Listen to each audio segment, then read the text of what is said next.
Hello, I am Mark of Asheron. Welcome to my study. And today, I'm going to be playing something that's a bit of a treat. For me, of course. It is my absolute favorite game since I was like 2 years old. I don't know, like, this game, I have been playing it ever since I could hold a mouse. Literally, I think my dad has a picture of me standing on top of a chair because I'm just that short and having my hands up on the desk holding the mouse and keyboard with this game on the screen. And the game is a now defunct MMO called Asheron's Call. Now, to start us off, I wanted to show the opening cinematics for it, because personally I really like the cinematics, and they kind of set the scene for the basic lore of what we're going into. And essentially, since this is my favorite game, I'm probably gonna be pretty much fangirling about it the entire time. So be prepared for that.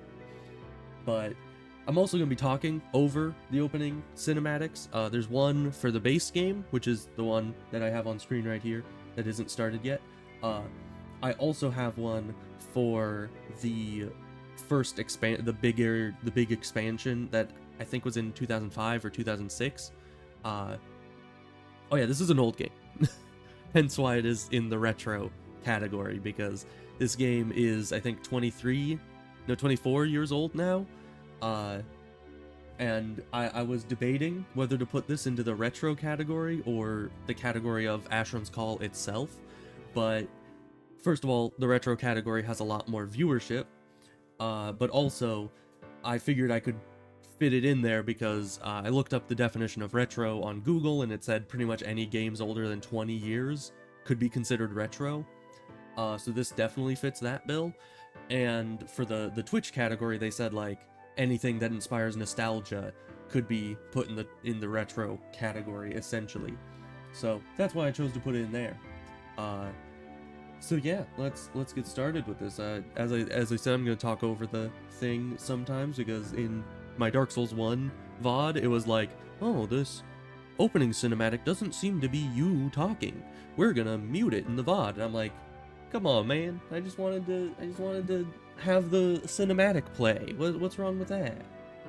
Okay, so we're gonna get into the cinematic. I'll stop ranting, but I'll keep ranting, as you know. Oh wait, I need desktop audio. Yes. Okay, that would probably help for you to be able to hear it. Long ago, a lone sorcerer saved the last of his kind from an unstoppable invasion. It's low resolution because it's an old game, by the way. Not much I can do about that.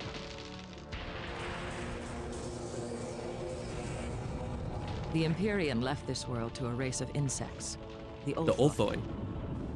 Jinx. But how could the sorcerer know that what saved his people would also call us here? My I don't know if he name is did know. Elisa Strathalar.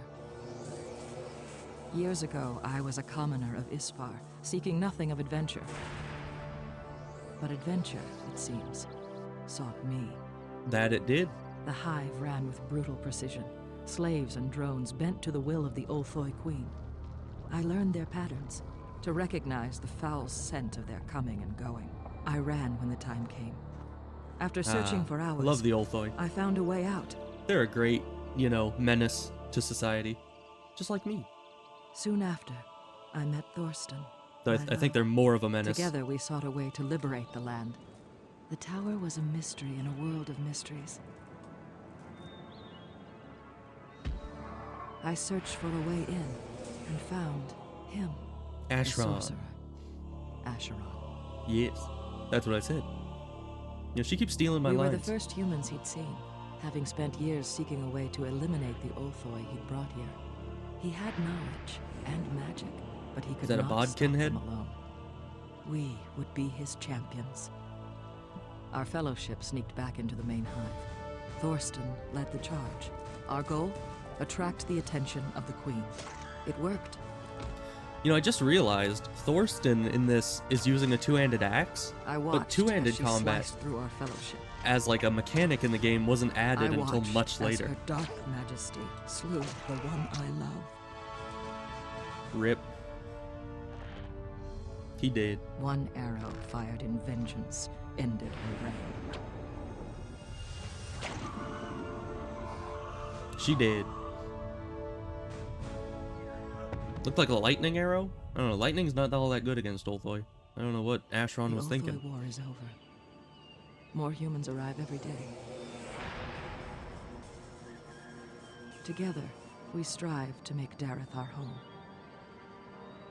And I pray the beasts that took my love from me never return to take yours. I'll just kill them all.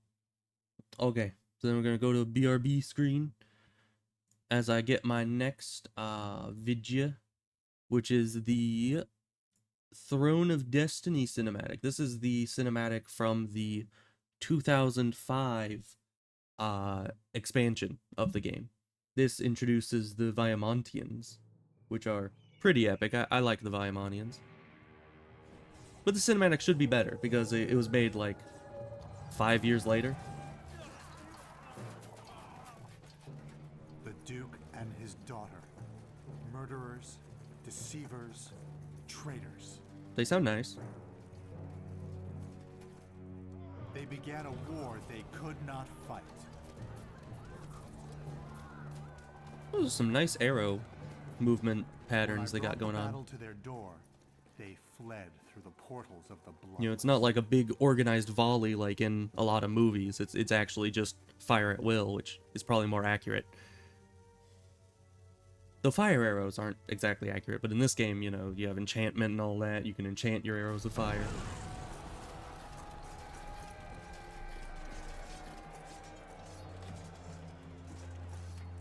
Yeah, you better run.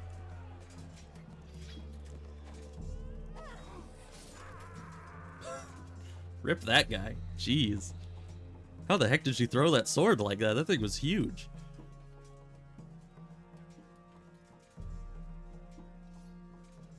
They did not believe I would follow. Eh. We discovered a new world. I thought he would on the other follow. Side of that portal. Of course, I know the City in the lore image of this. the home we'd left behind. Then we crushed the Duke's rebellion. And I took his daughter's heart. Man, I think that was the sword that she But threw our at new him. home became our prison. A mystical barrier of some unknown origin kept us from the world beyond. Yeah, that's unfortunate. A world ruled by the bloodless. That's what they call anyone without blue skin. Because, you know, they're complete racists.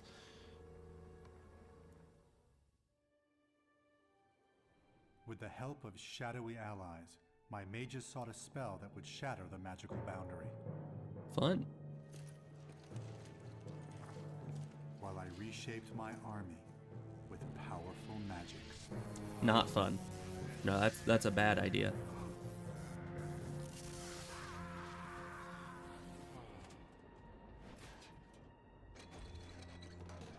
Oh, and the Eaters. And tamed savage creatures to lead my forces into Yeah, the battle. Eaters are actually kind of terrifying. Like, I had nightmares about those things when I was younger. Finally, after 8 long years.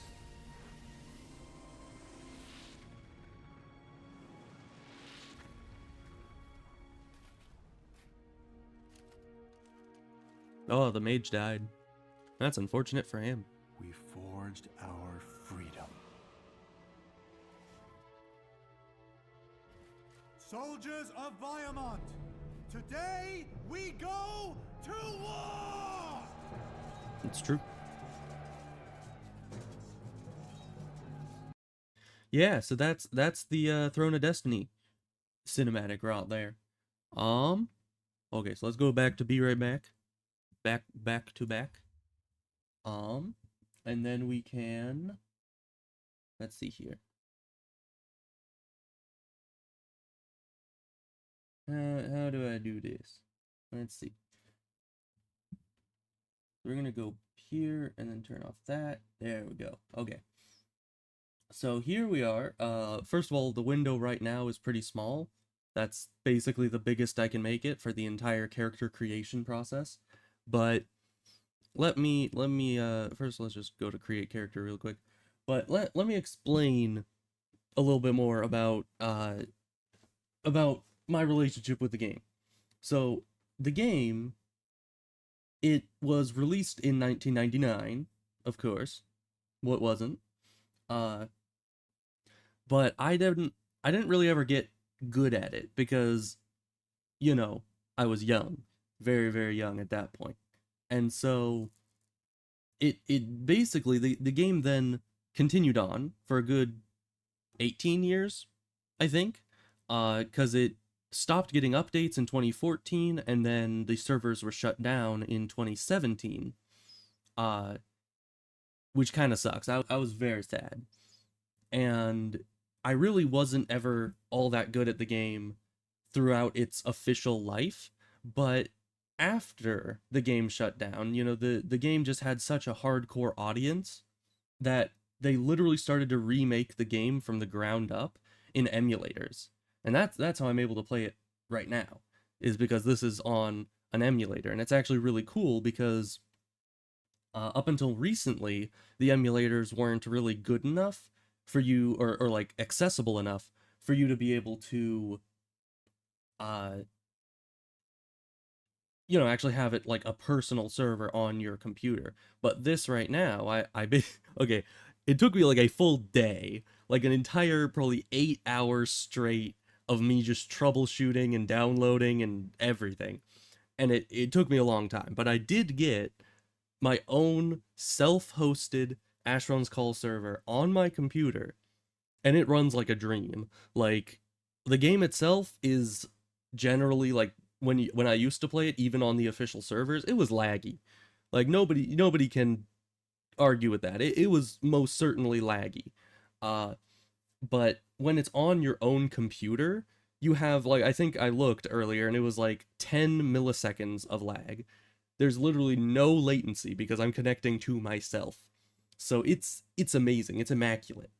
Uh and I'm just so excited to get into playing this game, honestly. Like, I haven't played it in a little bit. Uh Maybe like half a year or something. I always come back to it though. You know? It's one of those games that I just can't stay away from for any amount of time, really. Anyways, let's get through this character creation screen so the window actually gets bigger. So first we need to choose our race. So there's a lot of stuff. Basically, the game started in release with just Alluvian, Garundum, and Show, which basically is like, if you think of it in real world terms, then you would have like Alluvian is European, Garundum is like Middle Eastern, and Show is like Asian.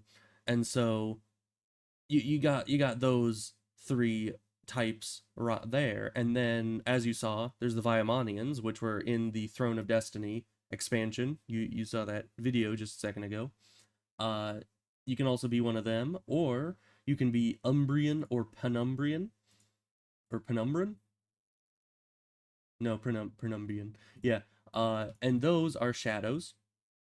They are I the lore in Shadows is really long and complicated. I'll get into that a bit later, but they're shadows. It could be a Gear Knight, an Undead, an Empyrean. That's one of what Asheron is. You could be a Tumarok, a Lugian, or you could be Ulthoi. You saw the Ulthoi as well, but that's the Ulthoi. Personally, I kind of just like to stick with these main four because they're like the original four races from all the way from 2005. All these other ones were added later. Uh, I mean, they have some cool bonuses like the shadows. Let's see, they get the Eye of the Remorseless augmentation on creation, which gives you a 1% increased crit chance. So if you think of it in like terms of WoW, those are like the racial stats. And then Gear Knights get the Iron Skin of the Invincible, which gives them damage resistance rating, all that good stuff. But all four of these start with the Jack of all trades, which just gives you 5 increased skill in every attribute. Not attribute, increased skill in all skills. if that makes sense. It will later. So now I just need to figure out what I want to be out of these. I mean, it doesn't really matter. You can change the masteries later, and that's pretty much the only thing that changes between these four. So let's just go with. It doesn't matter. Let's go with No, I always go for Garundum with my spellcasters because they start with magic spells as their mastery. So let's go with Show. Unarmed weapon. It's funny because unarmed weaponry is like the one type of weaponry we won't be using because we'll be a two-handed person, but it is what it is. Okay, so then we go to Profession, and here you can either choose one of these preset ones, which as far as I know are pretty good, but what I do is I first go to Skills. This is the skills menu right here. And I spent a lot of time, like probably at least an hour, figuring out like the perfect build for me, because we're going for a two-handed character, because I don't play them nearly enough, and I think that they're really cool. So you get two-handed combat, you raise that up, then it goes into trained skills. So there's usable untrained skills, unusable untrained skills, and then trained skills, and then specialized skills. So I used some of my skill credits to raise two-handed combat from untrained to trained, and then from trained to specialized, taking even more points. And I have it all written down here, because two-handed combat specialized needs 16 points, and then we're going to need melee defense. I want that specialized, for sure. We need healing, which is down here. We need to specialize that. So yeah, basically when you're making the character for the first time, you want to specialize as many things you want as possible, because later on you need to go through a whole quest in order to specialize new skills. Like you can train skills at any time, but specializing skills is a whole nother beast. So let's see. So we got all that. We need dirty fighting. We want that specialized as well. Now, is that everything I'll need right off the bat? Because I'm gonna need to train cooking. I'm gonna need to train lockpick. I'm gonna need a specialized magic defense, but I don't have enough points for that. Yeah, that should be good. That should be it. Good stuff. Okay, so that's it. We literally just grabbed two-handed combat, melee defense, healing, dirty fighting, and arcane lore, put them all in specialized, and then the reason why I did skills first instead of profession first is because if you click on one of these, you'll see down here, there's a formula for, the attributes. So there's skills and there's attributes. Attributes are like strength, coordination, endurance, quickness, this, that, the other. And your attributes contribute based on certain formulae to each of your skills. So like two-handed combat is increased by strength and coordination divided by 3. So what I'll want to do is I'll be at custom here, and I will first lock all of these, and then I will get 100 strength and 100 coordination, because two-handed combat benefits from those, and two-handed combat is my main skill. And then we have healing, which needs focus and cord. Melee defense takes quick and cord. Dirty fighting, strength and cord. Ooh, that's the same formula as my combat skill, meaning I'll be really good at dirty fighting. And then arcane lore is focus divided by 3. So what I'll want is we want some endurance, because this affects our health. So I generally go for at least 40 endurance, so I have 20 health, 40 stamina. Endurance also increases your natural protection to things like drains, that kind of stuff. So very important. Quickness, also very important. It, well, determines how fast you are. You move faster, attack faster. It also increases certain skills, like melee defense, namely. And then we want a little bit of focus. So we'll just put the rest of our points into focus, because focus increases my healing and magic skills. So that is probably what I'll go for this.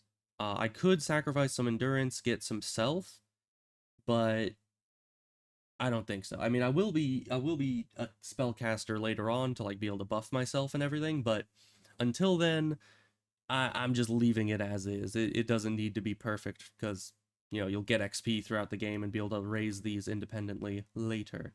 And then appearance, okay, so then we can change our appearance, go through the whole thing like this, which I will do. Let's see.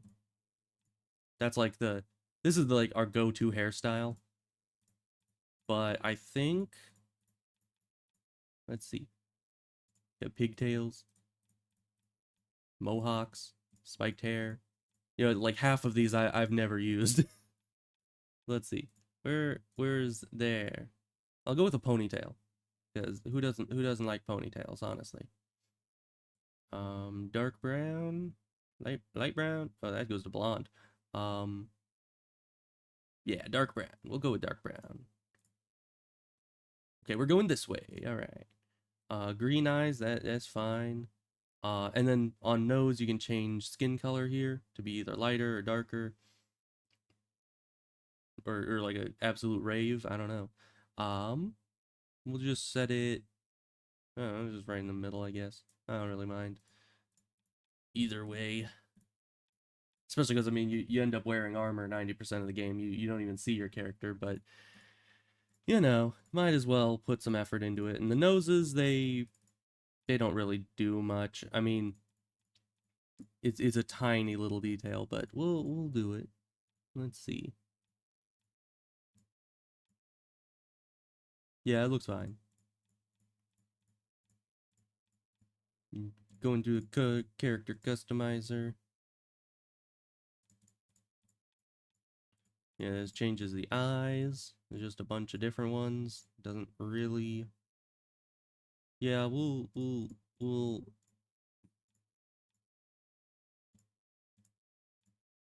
Now I'm having a tough time deciding. Do I want like piercing eyes or soft eyes or like freaking anime eyes where they're huge? Well, compared to the other eyes. I don't know. I'm not sure. Let's go with those ones. I like the shade of green because the eye color is chosen here, but it isn't consistent between all the different types of eyes. Um, Already did the mouth. Okay. And then clothes. This doesn't matter a lot. This is just your starting clothing, and you replace it immediately, so we'll not worry about that. And then starting town. So you saw Sanamar in the opening cinematic. That was the Viamontian town.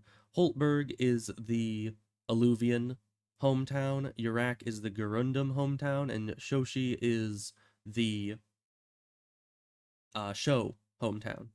So, I mean, we are starting as a show, so we might start in Shoshi. But I think my favorite starting place is Urak, just because it's got some good starting quests.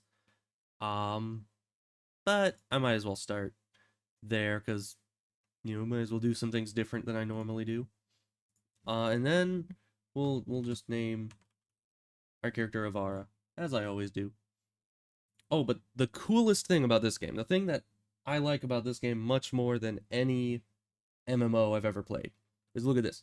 Space. There. You can put spaces in names. So you can have two, like a first name, last name, like here, or you can have, oh, and here's even a blurb of lore about show names. So if you want like a very lore accurate name, you can use some of these examples and rules as to what the show would be named. So here it says, show women's names have the surname first and the first name last. That's pretty accurate to real life. Examples, Jigo Anming, Chue Jo Gao, Holai Yo. So I suppose if I was formatting it as show, it would be Fornlith Avara, but I don't really mind about lore accurateness. But yeah, it's pretty cool because it actually gives you those like rules and regulations as to how to name your character if you're wanting to do it that way. And then it gives you a final look over of gender, heritage, starting town, attributes, and your skills and everything. So you can just look everything over one last time before you get in there. And then you just hit finish. And then it takes a little bit, and then we're into the game, and it's actually full screen. So that's a plus. So I'm gonna, yes. All right, and right now you see the UI is all over the place. Like, look at this. The health is up here. I need to fix that really quick. I always do side by side vitals because I like that better. But I already went through and set up. There we go. I already went through and set up a UI that fits right around my streaming setup. So you see the chat here ends right where the live chat thing begins, because the UI is all entirely customizable, and that's something I really like about the game. So yeah, that is that. And then we got our inventory. We can right click things to inspect them. We got combat mode, which goes right here. It's all very cool. It's very nice stuff. So let me get some stuff set up here. We're gonna put on our training sword, put our Blackmore's favor down. Well, you can't see it. It's behind me. Sorry, I'm in the way. But we're putting Blackmore's favor down here. That's a buff gem that you start with. And that was a buff that I just put on right there. Okay. Now we're pretty much ready. Oh, I also need to put this down here. So basically, how I heal. A lot of people put it on 1, 2 because all these buttons down here have numbers on them and they're like hotkeys.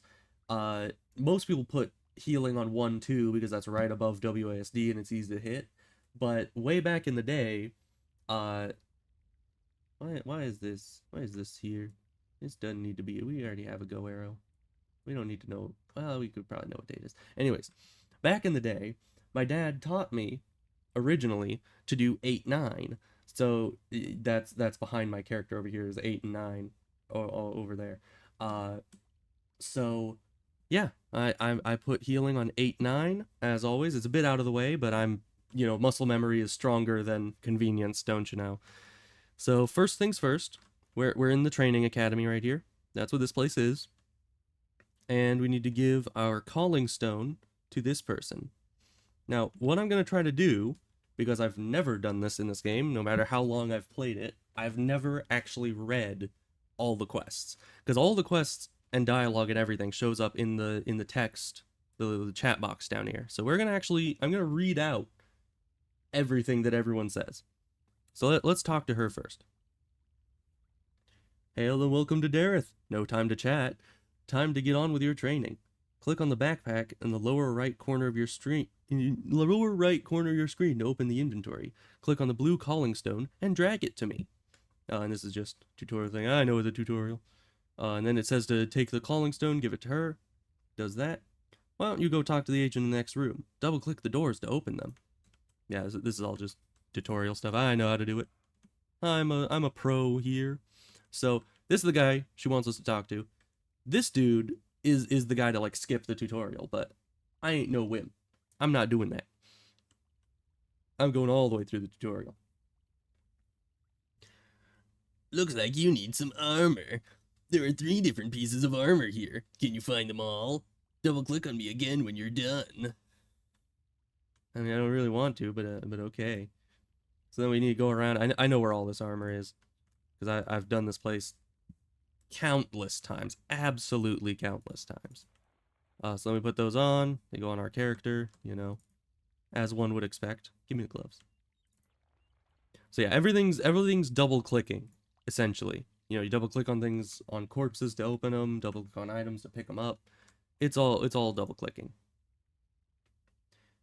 You found some armor. To equip your armor, drag it from your backpack onto your paper doll. You can wear armor over your clothes, but you cannot wear a piece of armor over another piece of armor. You may now proceed to the training area. Thank you. And you can double click a piece of armor to put it on if, okay, it's a bit confusing, because if you have nothing in that armor slot, then you can just double click from your inventory and it'll go there. But if you already have something in that slot, it won't replace the piece of armor you already have on. But it does work with weapons. If you double click a weapon, it'll replace the weapon you have. It's a whole to-do. Alright. As you proceed through the training area, warriors should read the signs on the left. Spellcasters should read the signs on the right. The signs will tell you how to retrieve the Academy token. Bring that token back to me. I'm not a spellcaster, I'm a melee, so I guess I've never read these signs. I've never even read this guy's dialogue. I just kill the golem and give him the thing, but you know, we'll go through it. Alright, and this opens a little thing right here to tell me how to do it. Dareth is a dangerous place. You must learn how to defend yourself. First, prepare for battle. Click on the backpack button to open your inventory panel. Drag a weapon, if you have one, from your inventory to the weapon slot. I already did that. I have my weapon on. Marked with a double-bladed axe. If needed, you can also drag ammunition to the ammo slot marked with an arrow. Well, thank you, my good man. Click on the button with a dove to enter combat mode, which displays the combat bar. That's this. Select target by clicking on it or on its dot on the compass. That's right here. Finally, click on the appropriate attack height, low, medium, or high, to execute your attack. Very informative. The 3 bars at the top of the screen show your health, stamina, and mana, magical energy. Click on them to see their numeric values. Yeah, because if you click, they cycle between just image little icons or numbers. So that's pretty cool. If you run out of stamina, your attacks will be weak. If you run out of health, you will die. Wow. Novel concept.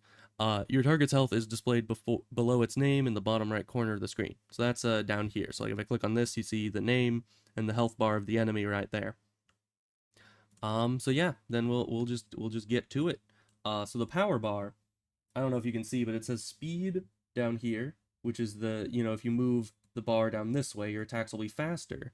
But over here is power. So you can reduce speed and reduce power, or increase power and reduce speed. I like to have it all the way over here, for reasons I should probably get into. So basically, every time you attack, it takes a certain amount of stamina based on your weapon's weight. So, if you attack less often, but more powerfully, you get more damage per stamina out. But some people like to do it really fast, because I think that increases your DPS, even if it reduces your stamina efficiency. But I'm all about efficiency, so we're gonna go full power, because I like that. And then you got low, medium, high. Back in the day, it used to be like a flying enemy, you need to attack high, or you're just gonna miss them, or like a rat on the ground, you need to attack low. Nowadays, you hit them regardless.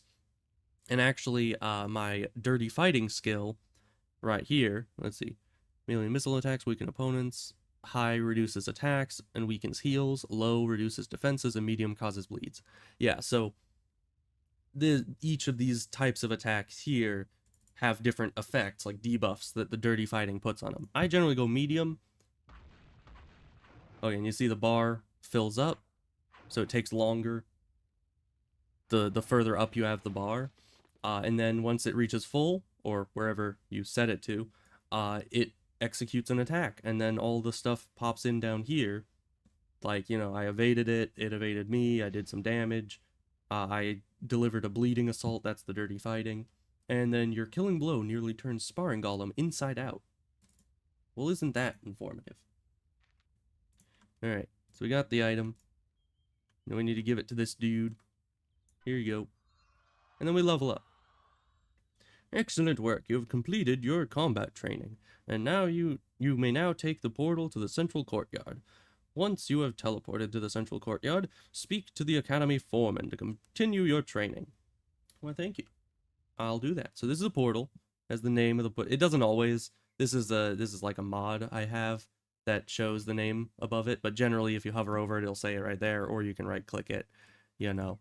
Yeah, so then you just walk through it to go, and it teleports you. And then this is like portal space. Very fun, very nice. Alright, now we're here. We need to go talk to this dude. Help has arrived at last! Quickly, carpenter wasps have infested my woodpile. It's not an innuendo. There are so many of them. Could you help me clear out a few? They are here, through this door beside me. If you bring me one of their wings to prove you have taken some of them out, I will surely reward you. I don't know, that sounds kind of suspicious. When somebody says, oh yeah, I'll surely reward you. Like, it almost kind of sounds like he isn't going to reward me.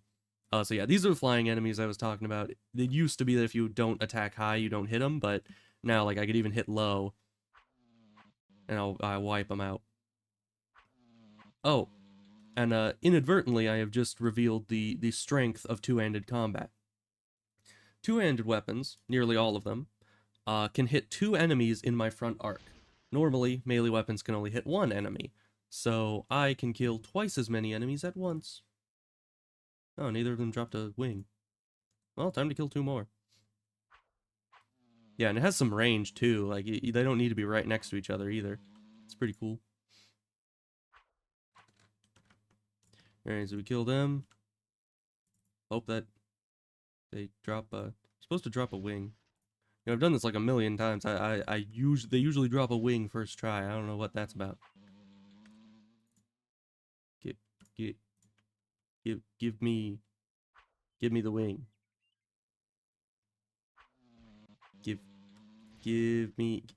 Okay, this is ridiculous. What is happening? It's usually first try. What the heck? Where's the wing, Mansley?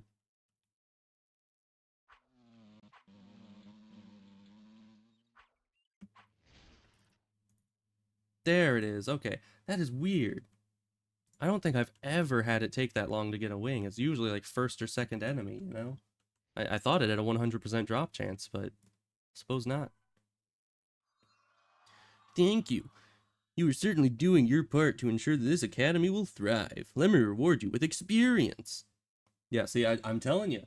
You know, you expect some money, and they're just like, oh yes, we'll give you experience for that.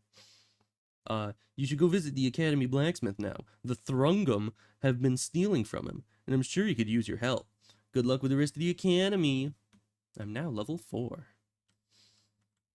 Alright, so then this guy needs help with some Thrungum. Perhaps you could help me with these thieving Thrungum. They and their noxious kin have stolen my bellows. The last time I saw them, they were running towards the vegetable gardens. Retrieve my bellows for me, and I will reward you. Sure thing, boss. Oh, also, this is another mod thing I have. It's a little map. So it tells all the dark blue is like places I've been. Helps me not get lost as much. Which is good. Always good. You take out some of these Thrungus, or Thrungum, I guess is the plural. And here we go again, needing to find those bellows. Ow, he hit me. Did 1 damage with acid. That is just rude. Oh, and you might also notice, it doesn't say where I hit the enemy for my attacks, because it doesn't do that. But when the enemy hits me, it like hits a certain part, like lower leg here. So you could have like a bunch of head armor, but no breastplate, and if they hit you... Yeah, see right there, I have leg armor, so the other attack only did 1 damage, but I don't have any chest armor, so that did 2 damage. So it's all modular. It's pretty cool.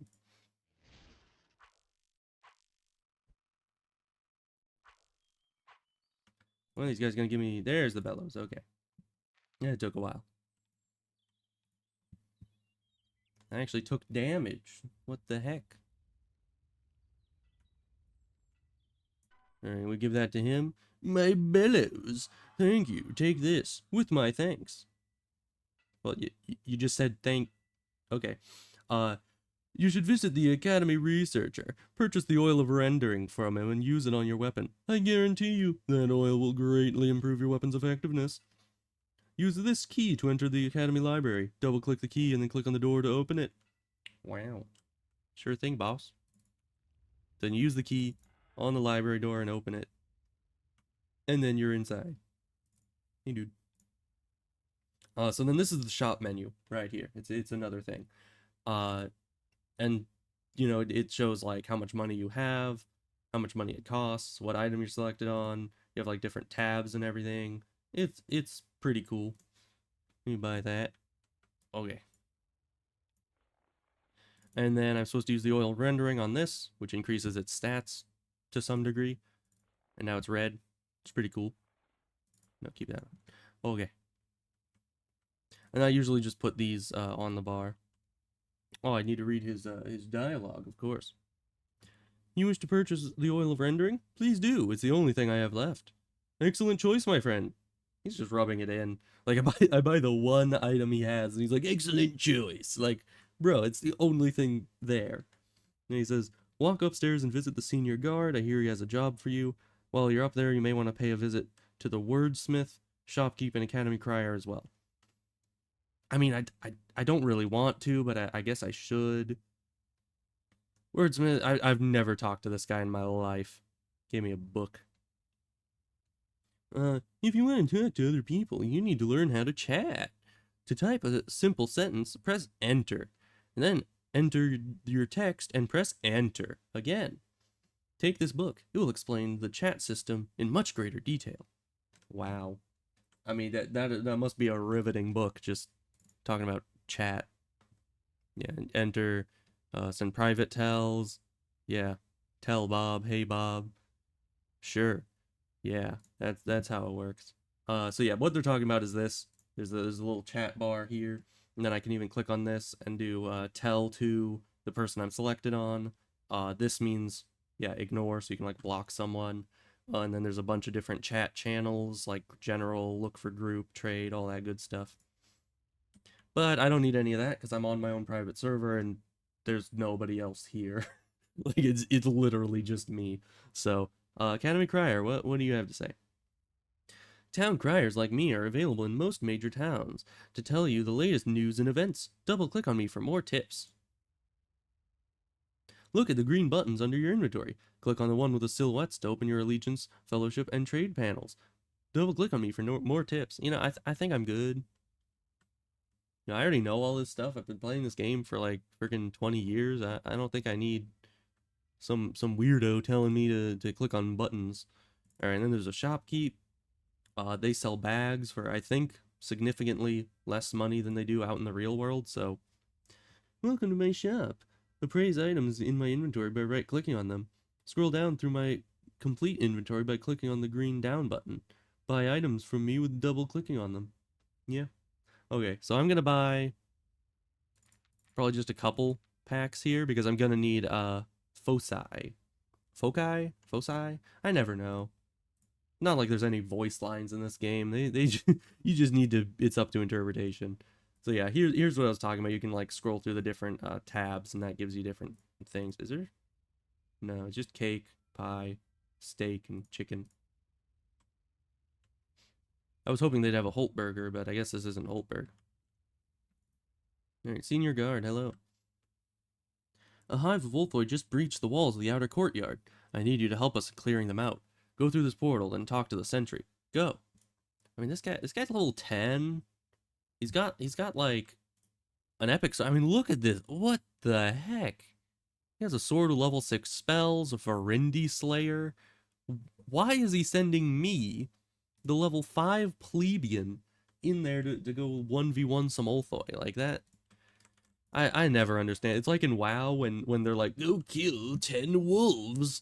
And there's like level 30 guards sitting there fighting the wolves, and then of course there's all those invisible guards in the starting areas that are like above max level, and it's like why don't just one of them go and clear out all the wolves, like absolutely eradicate their entire species, because they could do that in like a day. I don't know. Same with this guy. This guy is level 67. And he has a, what's his weapon? And he has another one of these weapons. What the heck, dude? Come on, man. You must be the one the senior guard told me about. Thank you for your assistance. A hive of Ulthoi just breached the outer wall. They stole a collection of protection orbs. Without those orbs, we have no way of shielding ourselves from their queen. We must infiltrate their hive and travel as deep into it as you can. Find the adolescent Ulthoi and kill it. Bring back one of those orbs. Go. Okay, sure, man. You're very needy, you know? Alright, so then we go in here. This is a blurb about life stones. That's a life stone. Essentially, you use it, and then you do a little dance. And then it sets your respawn point. Which it's kind of like in a horror game, when the tooltip says, press shift to sprint. Like, if it's giving you a respawn point, you know that this is the point where you could actually start dying. It's disconcerting, but I'll be fine. I've been through this a million times. I've been through this so much that I know that these Ulthoi, are like in WoW, you have like yellow named enemies. That's what these guys are. They don't attack you automatically. We're just gonna run past them because I don't care about them. I don't even think they like give XP. I mean, they're training academy enemies. They don't give very much. But we need to go and kill this thing. The adolescent Olthoi. This thing is aggressive. Ow, okay. We might die. Or no, it hit for 10 because it crit. Okay. Ugh. Yeah, that thing's a little scary. Oh yeah, drop the protection orbs, because loot is shared and isn't, it isn't like WoW in the way that each loot is individual. The enemy drops whatever it drops for everyone. So here it's like if you're in a group of 5, they give you 5 protection orbs just in case. And I dropped a puzzle box, which I do not need. So we're just gonna leave. That was it. That was the whole quest. I do like the training academy though. It's pretty nice. Changed a lot since the early days of the game, but I don't have any issue with that. But yeah, my server here is right now at it's essentially it's up to date for the latest patches, I think. I believe that they said it was updated for like the final patch in 2014. They might still have like bug fixes and stuff to do, but overall, I think pretty much all the content is in the game. So we hand the protection over to this dude. He gives us more XP. Thank you. You've done the Dareth Exploration Society a great service. Take this last gift from us at the Academy. It will serve you well in your initial travels. No, it won't. Now you must leave this place. There is nothing more we can teach you here. Use the portal to Shoshi, where when you get there, seek out Oi Tong Yi. He may have a task for you. Take care in your travels, or take care in your adventures, friend. Thank you. They gave us a bunch of XP, an academy coat, and a facility hub portal gem. Nice. So this portal gem I'm putting on 1, because this is basically an instant teleport. So if I'm ever in dire trouble, I can just spam the 1 button and get myself out of there like as soon as possible. Ooh, and I got a green coat. Nice.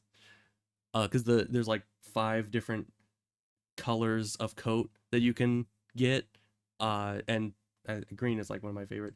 Hey Nari, do you know this game? It seems from your reaction that you do. It's my favorite game in existence. Been playing it since I was a babby. Congratulations, you completed your training. Yeah. Okay. So now we're here. We're in the real world. No, this ain't the academy anymore. You know, we could die at any moment.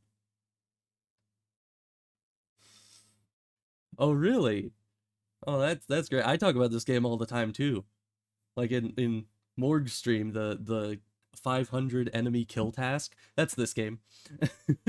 So yeah, I'm addicted to it. I love it. All right, so now we need to talk to. Now I hope his name isn't Echi, because I don't know if you know Japanese, but I don't think that's a name you want your kid to be called. Anyways, we'll talk to him. Ah, newcomer, let me be the first to guide you through these lands. This blue crystal it's going away. The blue crystal next to me is a lifestone. When you use the crystal, you attune your spirit to this location. Attuning your spirit will allow you to return to this location anytime you wish, or if the creatures of this land get the best of you. So if I die, I come back here. The next step of your journey is to seek out Benjiro inside the tavern located at these coordinates. And it's cool because I have a go arrow, so I can just click on the coordinates in chat and it sets it for my go arrow. Get out of here. Oh, I need to turn off this. This is like the other go arrow turned on by this. Turn that off. I already have a different arrow. Okay. Hey Caramel Hydra. Yeah, it is the best MMO ever. I certainly agree. Oh, I'm assuming you're Nari's friend, maybe? All right, and then let's talk to this guy because I'm just trying to get all the talking. Let's see. Greetings, friend. Are you new to Dareth? If you are, you might have found a Pathwarden token in your pack when you arrived here. If you give me that token, I'll give you a key to the chest you see behind me. The chest contains a complete set of armor provided to all newcomers by my fellowship, the Pathwardens. You reference this game as your standard for a great MMO all the time. Yeah, it's honestly, it's a classic. I love it. My favorite, as the title states, it's my favorite game in general of all time. Welcome to Dareth. I can see by this token that you've newly arrived from our home on Isbar. We, the Pathwardens, are dedicated to helping all the new arrivals with their starting equipment. Take this key. It can be used to open this chest you see behind me. The chest contains a full suit of armor. It should help you until you can outfit yourself with quest, equipment, or treasure. Be warned, however, the chest will only open for you once and will relock upon closing. So make sure you take everything you want from the chest at once. You should have at least 7 empty spaces in your inventory when you use the key. Okay, how do they expect anyone to use up all of these inventory spaces before getting the Pathwarden armor? Like just explain that. Oh, I'm actually yeah, there are private servers available. I'm not on Cold Eve. I used to play on Reefcoal, and then I've been playing on Decarutide a bit lately, but this is actually my own server. I completely just went through the whole process, hosted it on my own computer, and actually you see here, where's the ping? Yeah, 9 milliseconds of ping to the server. So it is the smoothest Asheron's Call experience you will see in your life, and I love it. Because like the normal game is like sometimes a bit laggy, but this, like, you never rubber band, you never deal with any of that. It is flawless.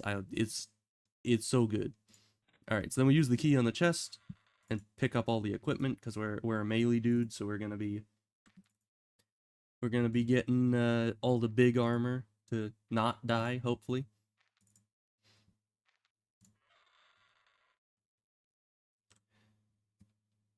Oh, there's 900 plus people. Nice. That's I think that's kind of on the lower end of what it's been lately, actually. Okay, so we're gonna take off this fake armor. You know, no one needs it. We're gonna put on the Pathwarden armor. As you see, it buffs us when we put on the armor. It's very nice. And all these we need to give to a town crier. I don't think you can even sell these. Oh, the boots I can, probably.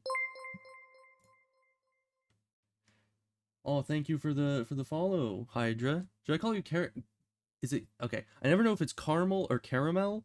I think it depends on if you're in America or the UK. But should I just call you Hydra? Caramel? Okay.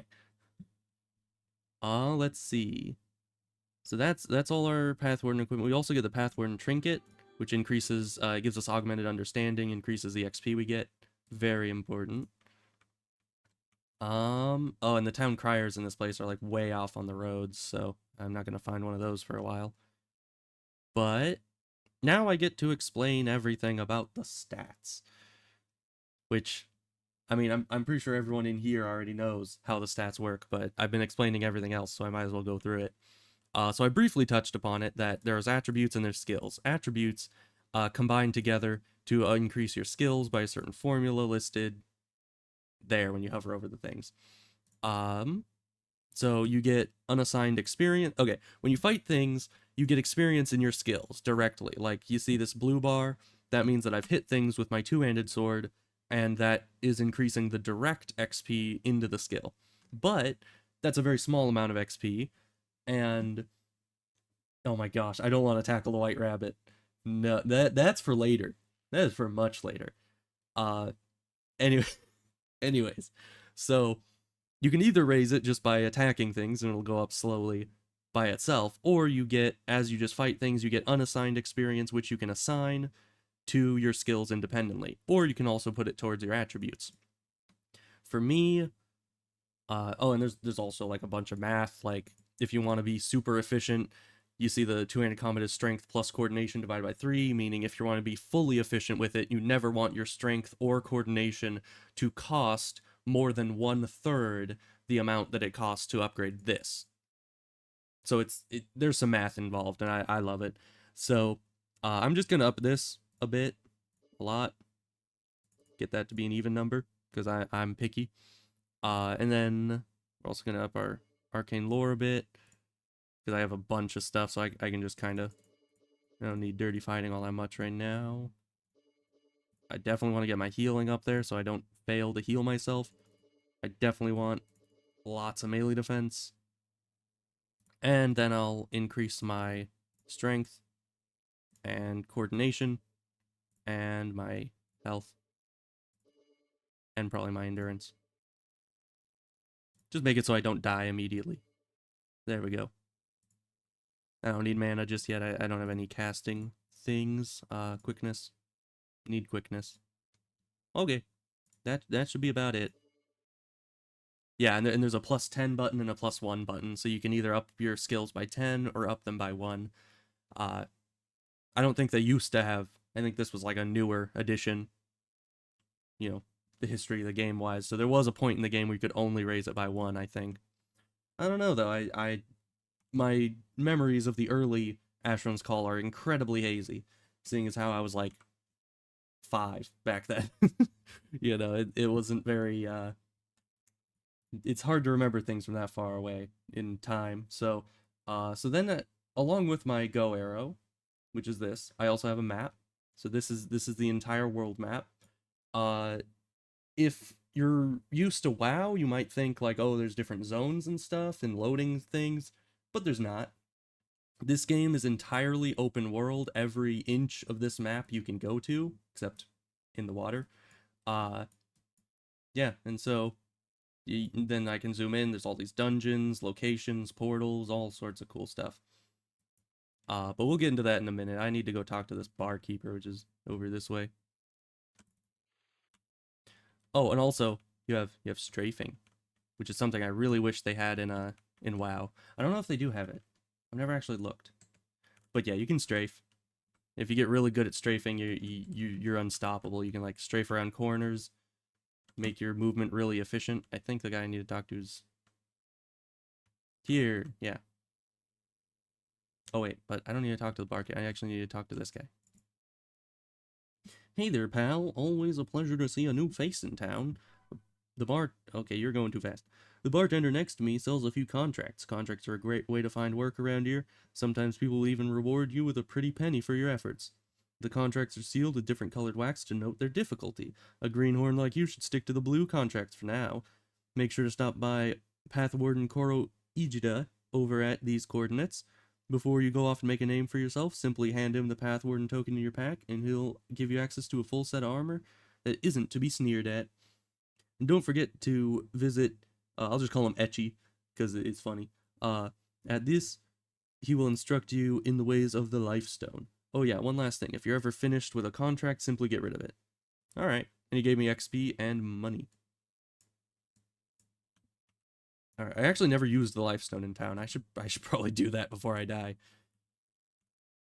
Though, what happens if you die before attuning to a Lifestone? I don't know. I would assume it would just send you back to the middle of town, wherever you chose, but who knows? I certainly don't. Are you gonna give me this is the person that gives you the blood shreth. So you wish to prove your hunting prowess? Well then, track down and slay 10 of the terrible blood shreth for me, and I will reward you appropriately. That's good to just have, because, another thing in this game is there isn't a limit on your quest log, which is great. You can just pick up every single quest in the game if you want it, all simultaneously. So yeah, kill tasks, you just want to pick them up all the time whenever you can. But yeah, that's probably like my least favorite thing about WoW is when it like it's just like your quest log is full. It's like why? Why do I have a limit on this? Just let me play the game. Okay, we'll sell some of our starting equipment. You want a book? No. I can just drag everything to here. I am not selling my handy healing kit. I need that. Okay. Was that the entire... Am I level 8? I'm level 9. Okay, yeah. So that was the entire opening sequence to the game, the entire tutorial, and now we're entirely on our own. Other than, well, we could get, like, contracts and stuff, but I know what I'm doing. So first, we're gonna go to the Braid? I don't know. I've never really looked at it. I always just called it the Braid Mansion Ruin. But we're going to the Braid Mansion Ruin. And this is the first quest we'll be doing. It's a good quest. Not a great quest, but it's a good one. I prefer the Iraq starting quests, but I need to mix it up from time to time. Oh, I wonder if there's a... Wait, I walked past the town crier. Take my garbage. So essentially, the town criers are like garbage bags. You just throw everything you don't want at them, and they'll take it. Do I need my note from home? I don't think I do. Here, I won't even read what my mom told me.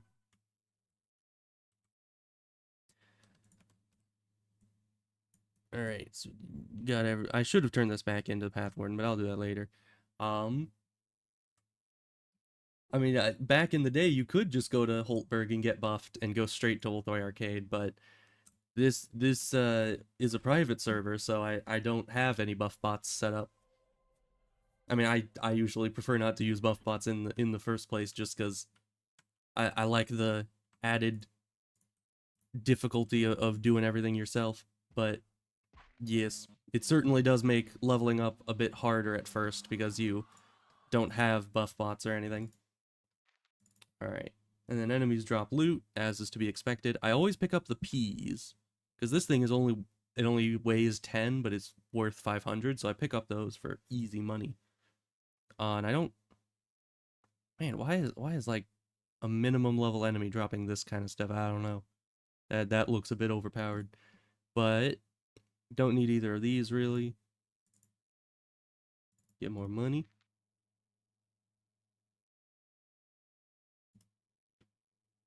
Yeah, loot in this game have a lot of stats. Unless you're like really good at it, it takes a few seconds of just staring at something to know whether it's good or not.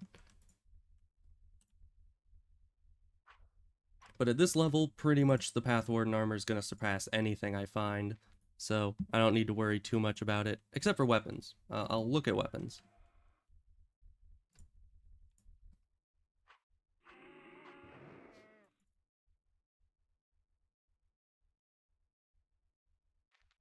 Ooh. Man, these have so many buffs. I'm actually going to take this just for the money. I mean, look, that's 23 burden to 8,000 value. That's pretty good. And now for this dungeon, I have it like entirely memorized. Because of course I do. It's one of the earliest dungeons. So I know exactly which places to go, because right here is one of the items. And I think there's 8 items overall. So we're going to put those in the second pack here. And continue on. Oh yeah, another thing. Attack mode doesn't just make it so you can attack, it actually activates your melee defense. So if you're not in attack mode, you're not going to be using your melee defense to its proper levels. And then you're going to get hit by everything.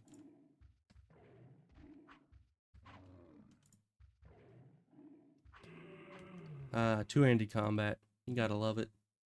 Just mow down everything. Oh, and these are used for summoning, but they also weigh pretty much nothing and are worth $1 billion, so we're gonna take all those as well. Just to sell. Because I personally don't really do summoning. I've heard that it's like really overpowered and everyone that min-maxes does it because it's just really good. But I've never been a fan of it. I like getting my hands dirty, getting in there, beating up all the enemies myself. Which is funny because I even do that in like, like clicker games where you're supposed to like automate it by buying a bunch of automatic things. I never do. I just upgrade the clicking as much as I can and do it manually. If it's worth doing yourself. Ooh. I probably already have armor. Oh, it doesn't give me an armor buff from the... Oh, Path Warden doesn't give you armor buff. I guess I better take that.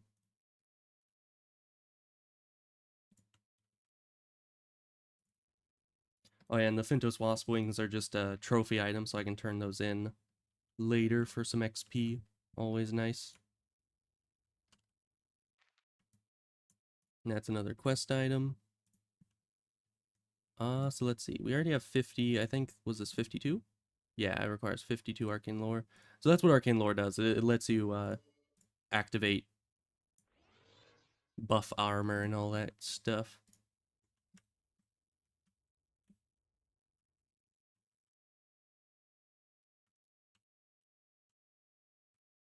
You know, this place says that it's a mansion ruin, but I don't really see what kind of mansion would have all these like twisting hallways. It's kind of weird to me.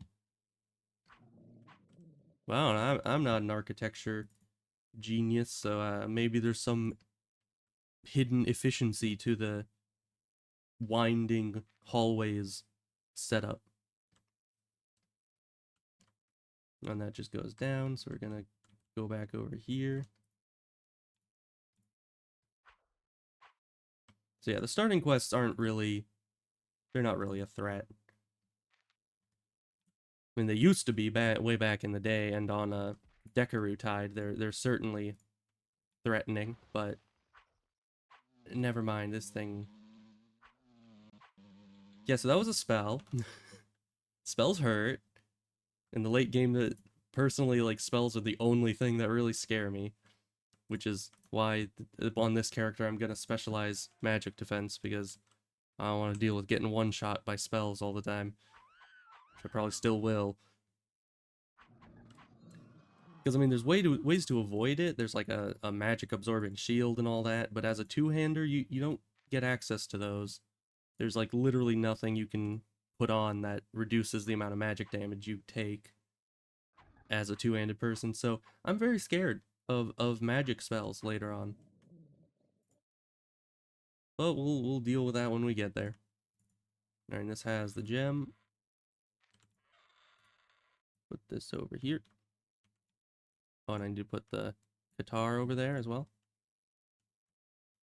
Ooh, that's another thing I really like about this game, is that it's like, it's not 100% historically accurate, as almost nothing is, but you can tell they obviously did their homework and actually figured out like a bunch of historical types of weapons. Like, this is a spadone, which is, what was that, an Italian two-handed sword? Spadones don't actually look like this. Actually, I think spadones are notoriously really light for two-handed weapons in reality, but they at least have the name of it correct. And they have that for all sorts of things. Like for bows, they don't just have, oh, long bow and short bow. Though I think they do have those, but they also have like yumis and all sorts of cool stuff. So I really appreciate how much effort they put into getting a nice variety of different weapon types and making them at least passably historically accurate. Like there's a quarterstaff, very nice.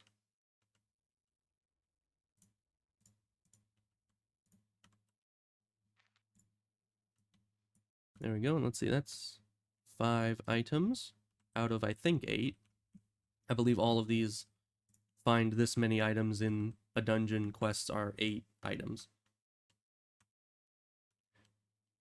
Now, you do have a point, unarmed or nothing. I do kind of agree with that.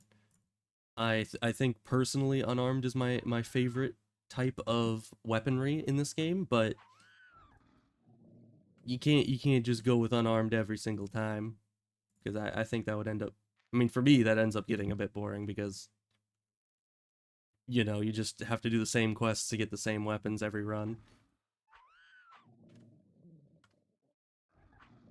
And you know, I was so upset way back. I remember it was a long time ago, but way back in the day when they split all the weapon types from being like, oh, I'm specialized in maces, to finesse, light and heavy weapons.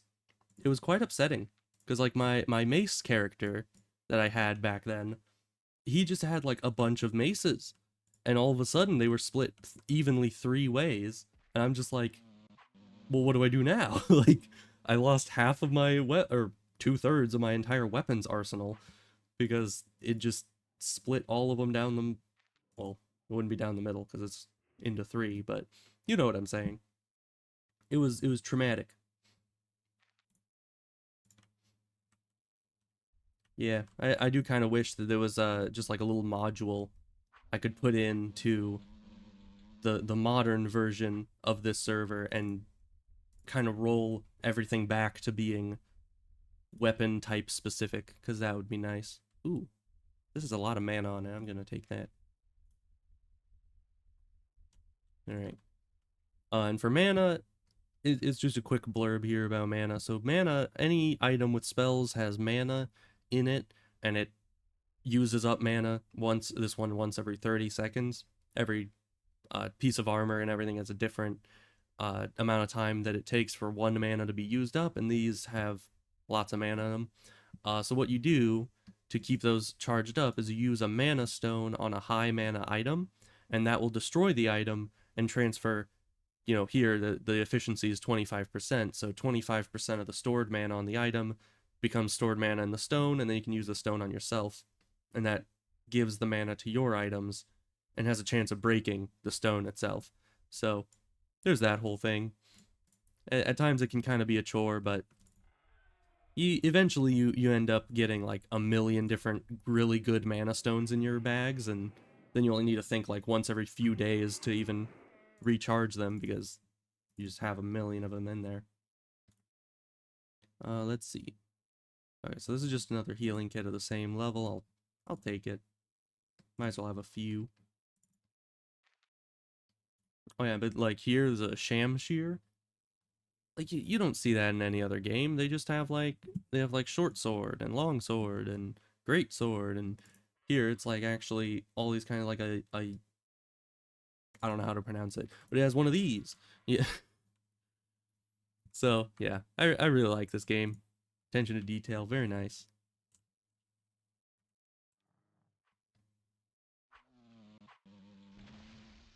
Ow. The spells, they hurt. And magic is even more deadly because the magic defense formula is really bad. I think it's like focus plus self divided by 8 or something. It's like, come on. It's impossible to get like really good magic defense unless you invest a ton into it directly. Or if you're a mage, then you get marginally better, because if you're already using focus and self for your magic, then that just contributes to the magic defense to a small degree. Man, I'm leveling up fast. I'm kind of used to how it goes on Tide, where it takes like a long time to level, even at the earliest levels, and everything can kill you. Like if you get ganged up on, you're just dead. Ooh.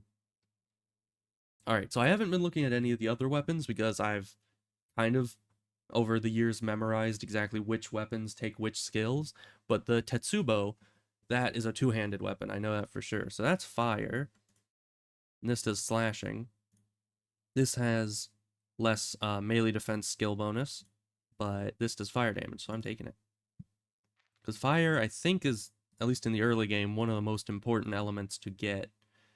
Because it works passably well with Ulthoi, it works well with Drudges, it just kind of works well with everything. Oh, and Tuskers, it destroys Tuskers. So all of those you kind of fight in the early game, so you need a good fire weapon.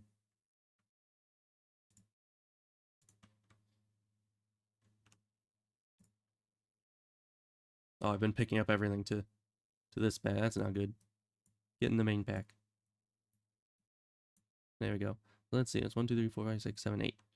So yeah, it's 8 items, which means there's nothing over here? Question mark? Yeah. Okay, so that's all 8 items. So we finished this quest. Oh, I'm actually gonna put this on because, ooh, it's purple. I like it.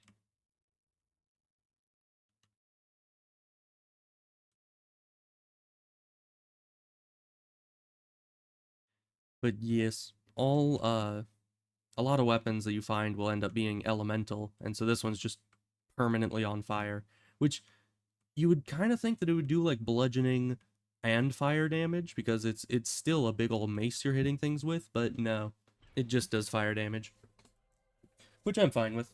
It's good. Split damage is usually a bad thing in games, because then you're dealing with both elemental protections, and you end up dealing overall less damage than if you just went with solid one element. So yeah, fire is going to be good though. Very, very good. Man, we got a lot of wings. Like, almost every wasp in there dropped a wing. That's either insane luck or the drop rate is way higher than I remember. Alright. But the wings you give to the collectors. That's this person here.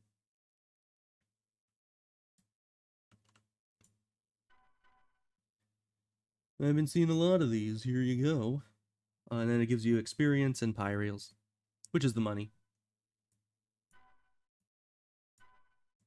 It's actually pretty cool because they didn't just go with, oh, we're just going to have gold coins as the currency, like nearly everything else in the...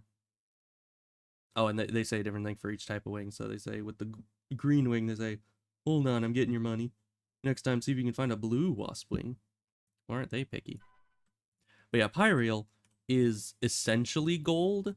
That doesn't have a description, but I think the lore about it is it's like mana infused gold, and that's the currency in this world. It's very nice. Loka, that's it. That's the person I'm turning into. Probably shouldn't be running around town with my weapon at the ready. Oh yeah, the focusing stone and the Atlas weapon or Atlan weapons. Yeah, those oh, the Atlan weapons though.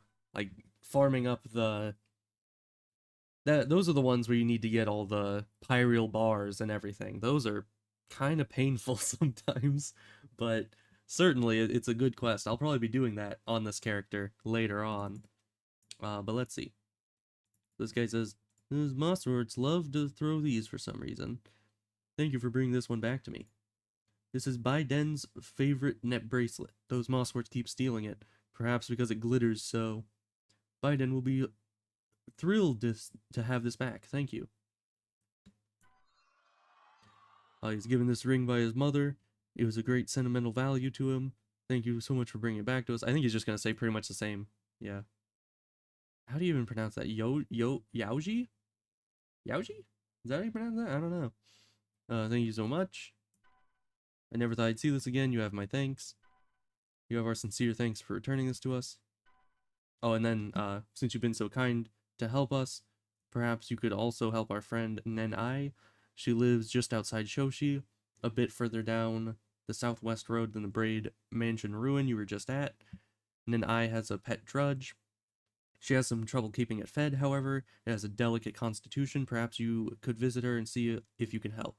And then he gives me a note with directions on his favorite guitar. Yes. So yeah, I'll probably do that quest. It's pretty fun. Oh, and when it comes to the farming the golems for Pyreal, what I actually figured out somewhat recently was that instead of just farming the little golems, you can actually go and search for the basalt golem, and so that thing has a good chance. It's either 100% or pretty close to drop an entire pyreal nugget, and so I think you just need like 4 of those, and you can get the weapon. So I figured out that that's sometimes a bit faster if you don't want to like set up a macro and everything. If you want to do it manually, you can just run around and find the basalt golems, and those it's pretty fast. So Nenai's house, that's over there. Of course, he also gave us a note and says that she's a sweet woman with a compassionate heart. She lives alone except her pet drudge in a house at these coordinates just outside of town. Yeah, so I don't use the coordinate system all that much anymore because of things like Go Arrow and the big world map and everything. But back in the day, you used to have to get good at figuring out where to go to get to a certain number south and east and calculate all that. And actually in school I was anytime one of those questions would come up, I would be really good at it because I'd gotten so much practice playing this game that it was just like, oh, I know exactly how to get there, you know?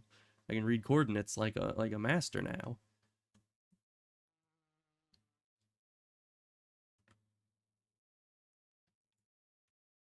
I probably should have sold while I was in town. I got a lot of garbage in here.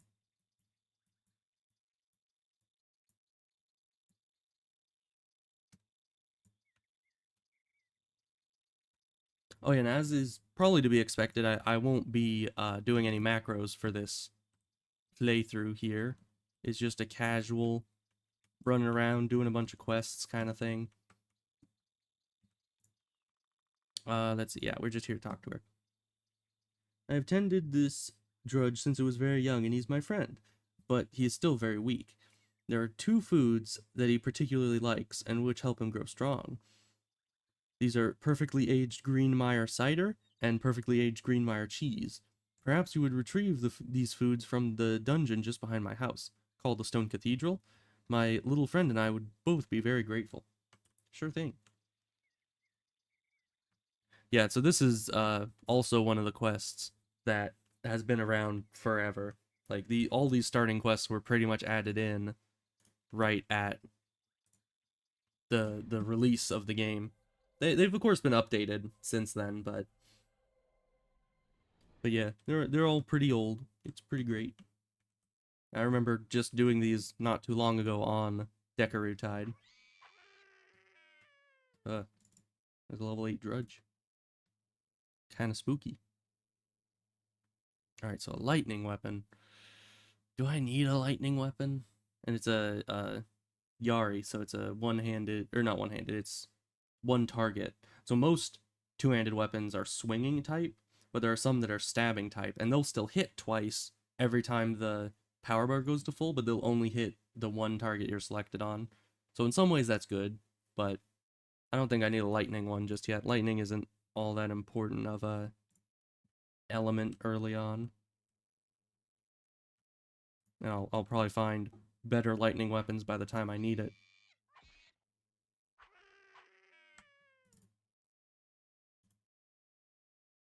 Oh, oh, that's just a regular axe. It has the same icon as the great axe, so it's hard to tell.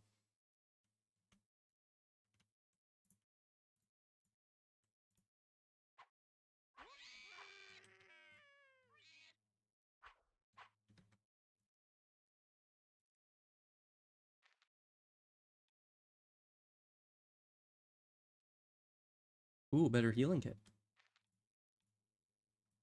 Yeah, because these handy healing kits are, I mean, they're good enough, but they're not all that good.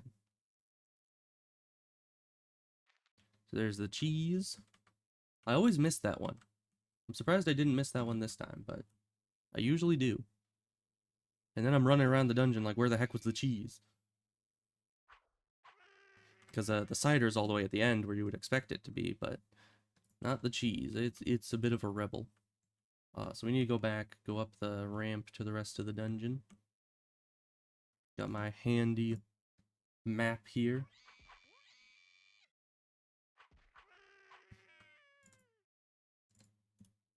Ooh, oh, oh. Now that's a good weapon. Because this has like a bunch of self buffs, so it'll increase the melee defense modifier by 3%, increase the damage value by 8, and increase the attack skill modifier by 2.5. That is good, and it's cold, which is actually I think better against drudges than fire is. But it is a single target weapon, which isn't exactly good or bad. It's just, oh my gosh. Yeah, I just hit that thing for 40 damage. That's significant.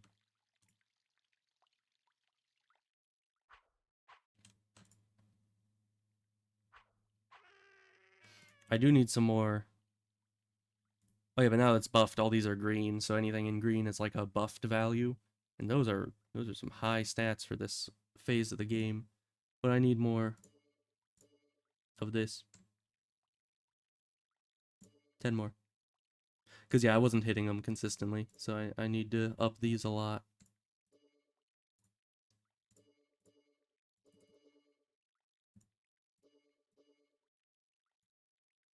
That's kind of just how the early game goes. You get so much XP so quickly. You just up everything by 10 all the time. It's pretty great.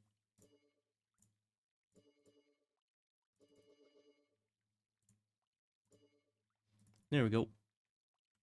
Let's heal.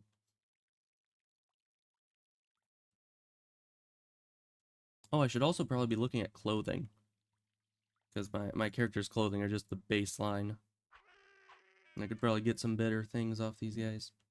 It's a one-handed spear.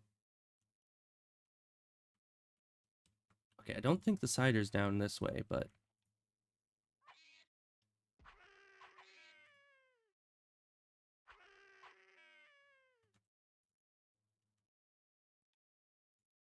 Also, Caramel. I've not really interacted with a ton of people from the Asheron's Call community in quite a long time, but I have noticed a lot of people attack with, like, way down at the lowest power, the highest speed. Is there a reason for that, or is it just, like, personal preference? Because personally, I always like it to be top power, but I don't know, people might have figured out that it's, like, inefficient to do it that way or something.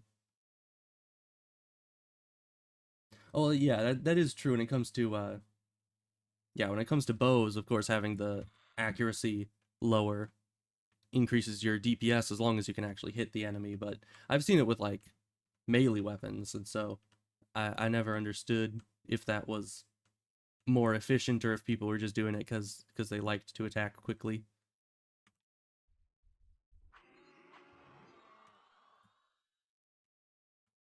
Really? Yeah, I've seen a lot of people doing the quickest attack. I'm like one of the only people I've seen that keeps it all the way up. Because you gotta get that stamina efficiency, you know?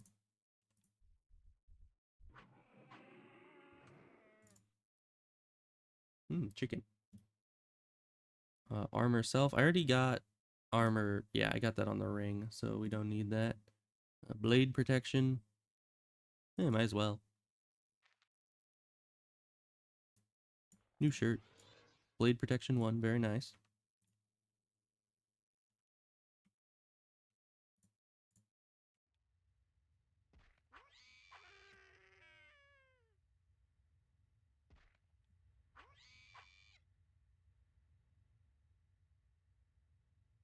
Mm-hmm. Yeah, I don't need any of this stuff.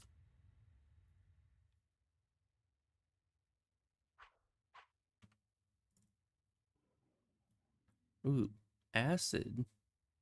Now, acid isn't really all that useful in the early game unless you're fighting humanoids, which I don't think I will be. So let's pass that one by for the time being.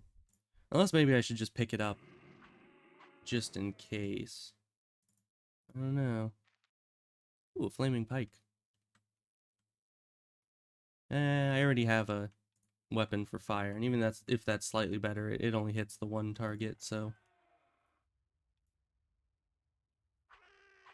I usually prefer to stick with the ones that have the cleave, seeing as how that's like two-handed combat's biggest bonus.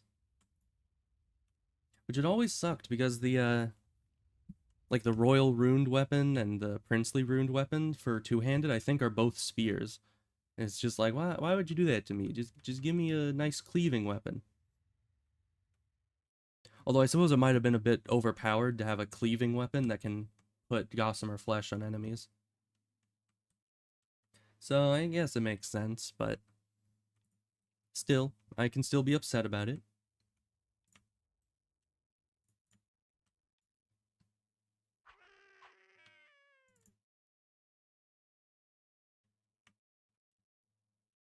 Okay, and this is the dead end. I need to go the other way.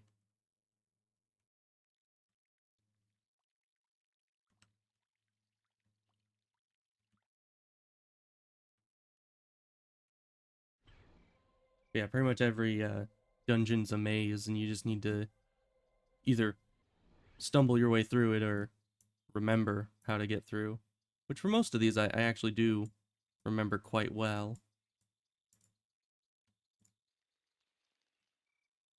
Because I've done them a million times. They're just burned into my memory. Especially the Tusker Tusks and Ulthoi Pincers. Like, I've probably done those over 1,000 times each.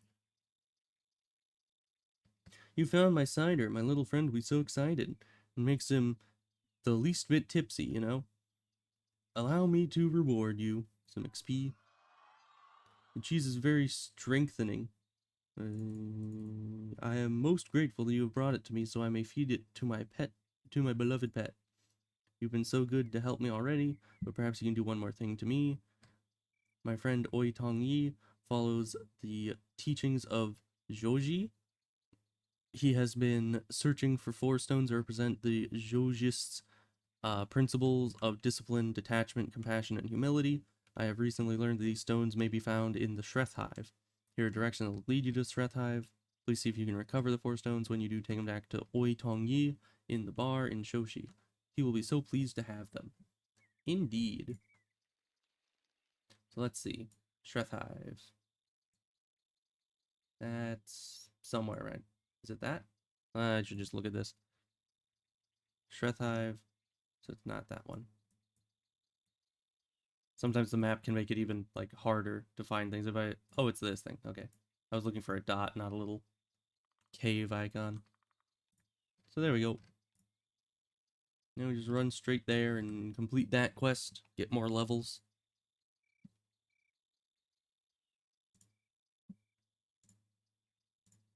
Might as well up my mana a bit. I'll need it at some point.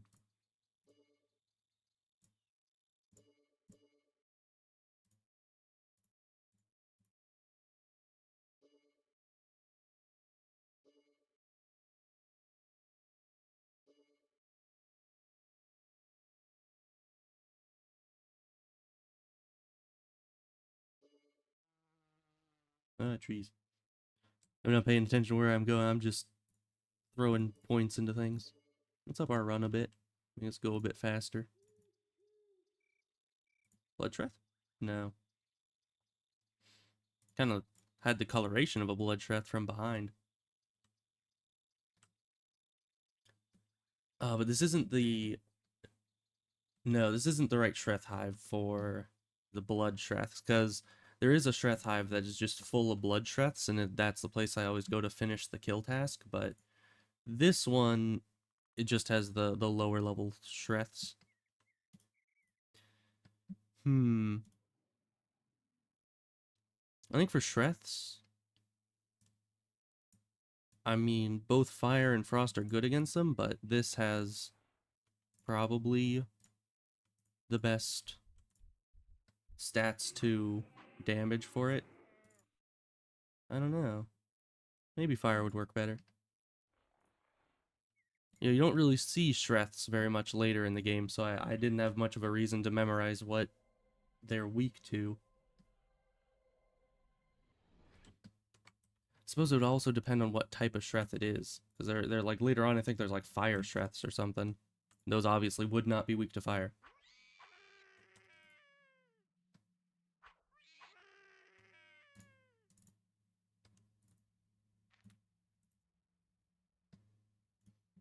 Pants, armor, self 3. Ooh.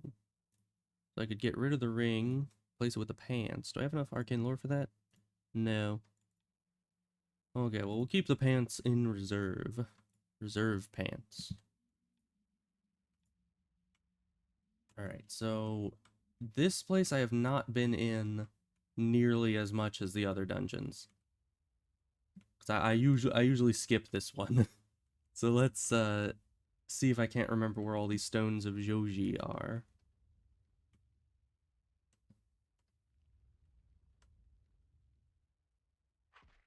I don't remember if there was one up here or if they were all deeper in the cave.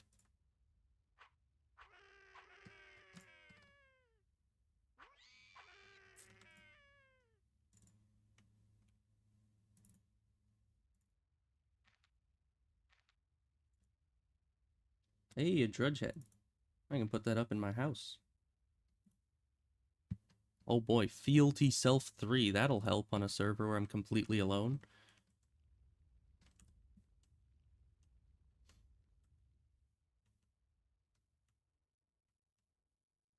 Yeah, there is one of them up here.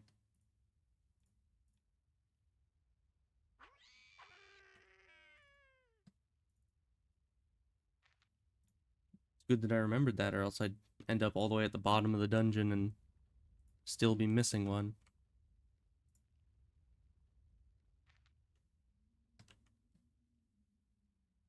Huh. I don't think I'm gonna drop down. We'll just run back. My jump skill is kind of abysmal right now, so we're We're not taking any risks. We're just getting one shot by a 2-inch drop.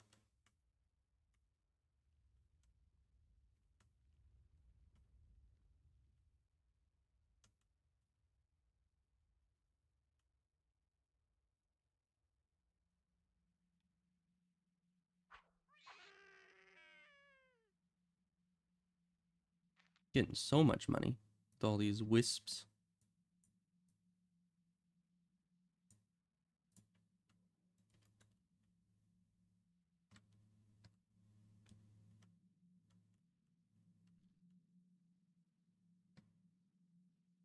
Now let's see if I can remember where the rest of these are. I think one is over here.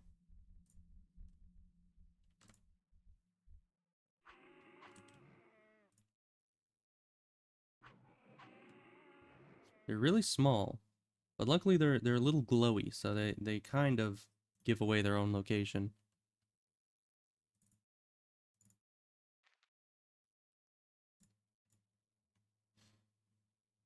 Oh yeah, but I'll probably need a lot of money in order to get all my spells, because later on I'll be getting like item and creature enchantment, so I can actually buff myself.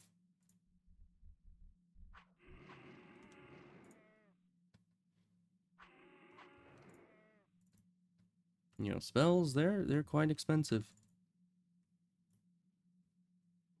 Endurance, what did my necklace give me? I guess I need magic resistance more. A lot more. I'm a little paranoid about spells, if I'm to be honest. I've gotten one shot by spells way too many times to not be nervous. Do these have anything? There's money. I'll take money.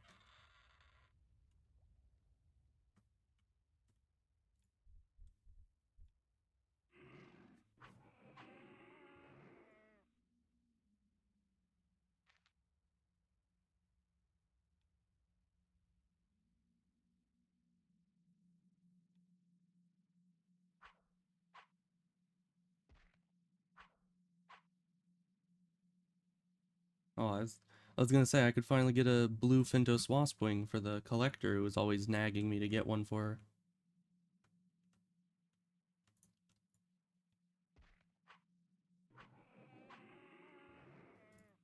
I can probably get one when I go to... Okay, it's down there. I could probably get one when I go to the beacon over in Sanamar, because that place is crawling with blue Fintos Wasps. And, water golems. Hate the water golems. You know how many times I have gotten one shot by a frostbolt from a water golem in the beacon tower? Too many to count.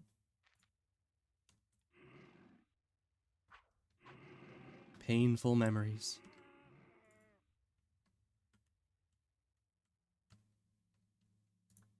Which is why I'm not going for the beacon tower first. I'm going for the relatively easier dungeons. Because yeah, I think the beacon and... Ow. Probably the beacon tower and the Drudge hideout are the two scariest starting dungeons. Because the Drudge hideout just has a lot of higher level drudges, and the beacon just has a lot of spellcasters. Both of which are terrifying at this level.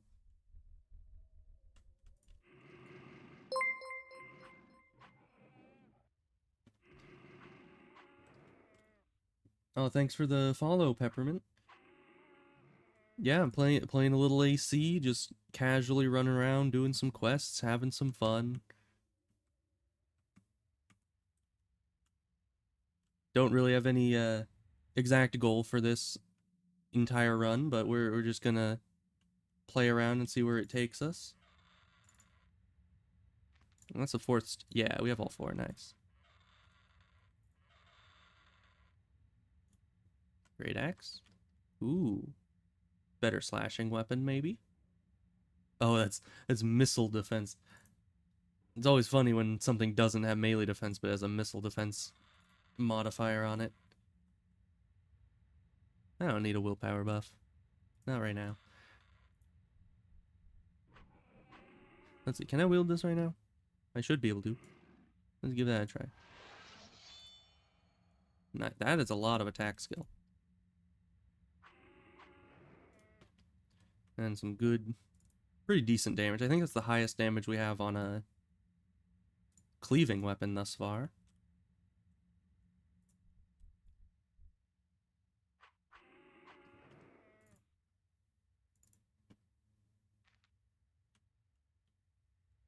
So yeah, wait, that's all 4 stones. So we needed to give that to somebody. The note doesn't even tell me, it just tells me where the Treth is. I'll figure it out, I'm sure. The coalesced mana. I can't remember if those are... I don't think those are worth picking up, even at the early game. They just give so little. So I'm just gonna ignore it. Okay, back to town.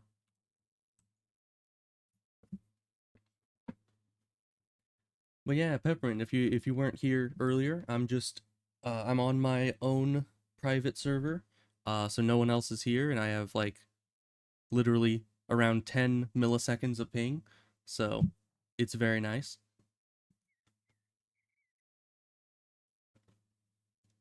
And I still love how customizable the entire UI is, because as you can see, I shaped the entire UI around my streaming UI, so it's all, you know, it's all fancy and fits together well. Yeah, definitely Cold Eve is definitely a bit packed and, you know, probably a lot laggier, which wouldn't end up being a good streaming experience, don't you know? So let's see. Is it, I think it's the guy in the green robe in the bar that you give the stones to? Probably. That's usually who it is. Yeah. The Stone of Detachment. This stone represents the detachment that a follower of Joji must maintain. Detachment from the illusions and pitfalls of the material realm. Stone of Discipline. This stone represents the discipline that a follower of Joji must maintain. Discipline over their fears and their desires. Stone of Humility. Follower of Joji must temper their discipline with humility. When you discipline your fears and desires, you bring yourself closer to the central principle of life. But no mere human can maintain that closeness indefinitely. You will make mistakes. When you no longer make mistakes, you will no longer be human. Interesting. Stone of Compassion. A follower of Joji must temper their detachment with compassion. Compassion cuts through the illusion of the material realm as a ray of light through the gloom. You know, it's actually quite fun to finally read all the quest text, because I usually just run right past it. So we're level 16.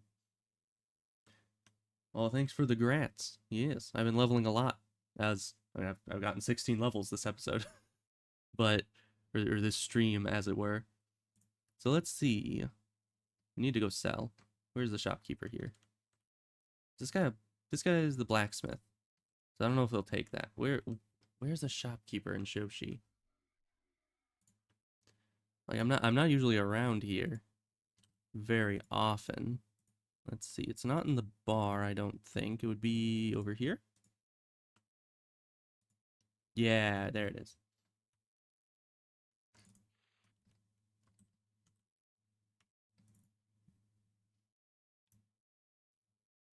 And we'll just do this. I want to keep my weapons, probably. We need to keep our trousers for now. I'll keep the lockpick. I'll get rid of the handy healing kits, because I've kind of gone past them. This I took to sell, and all of these I took to sell, so sell all. Nice. Now we're rich. Very rich.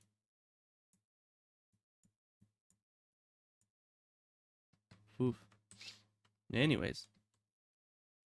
And is that all I think that might be all the quests around here that I can do right now.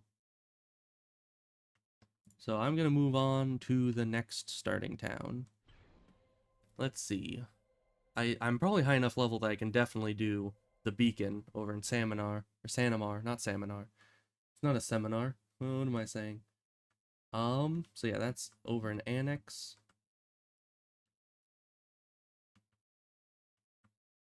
And then we get to fight the penguins, which are the least annoying sounding enemy in this game. Especially when you're swarmed by like 5 of them. Oh, and as I was saying, this is the racist town, which is just great. Feel free to peruse my wares, but know this. One day the king will crush your weeping queen, and you bloodless will take your rightful place with the pits of the eaters. Okay, yeah, I just wanted to buy your goods, man. Thank you, come again. Mongrel. Okay, okay. Yeah, so that's the experience you get to have in any Vaimondian town, pretty much, if you're not Vaimondian yourself. They basically just passive aggressively threaten you constantly. I love it. This one doesn't, because it's, quest giver. They don't have different quest text for it. The Kingdom of Viamont needs your assistance.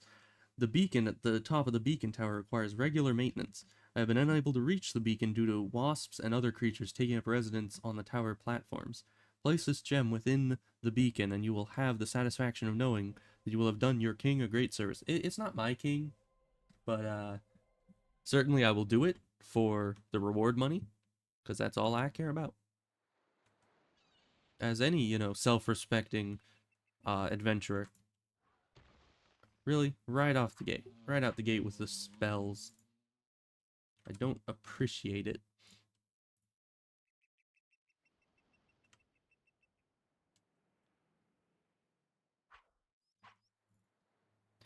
But yeah, actually, Asheron's Call was one of the main reasons, well, one of the many reasons why I even started streaming in the first place.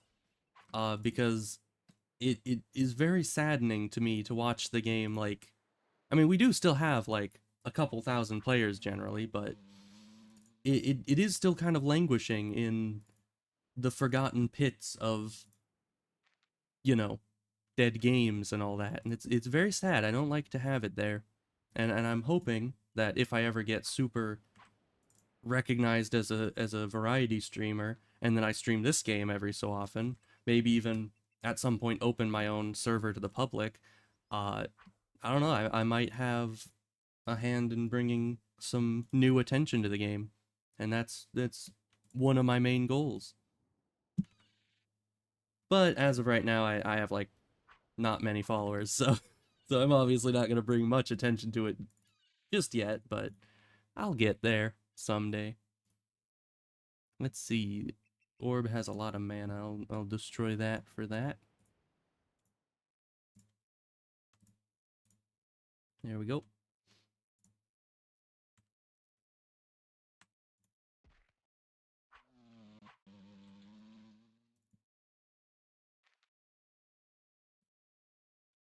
I'm getting all these good necklaces, but I already have magic resistance, which I guess it's only magic resistance 1, but it's better than nothing.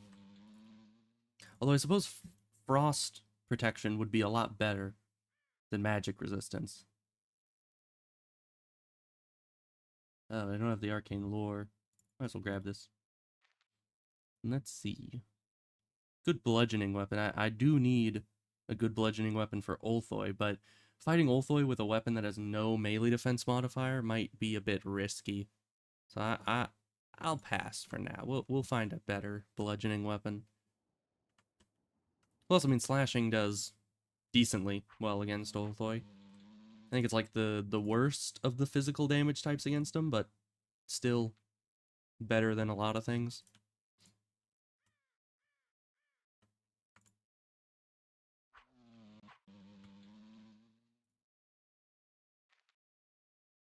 Ooh, endurance. Oh wait, I already have an endurance buff off my armor.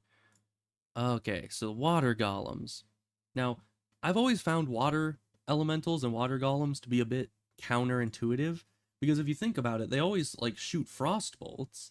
And so you'd think, oh, well, fire is good against them. But no.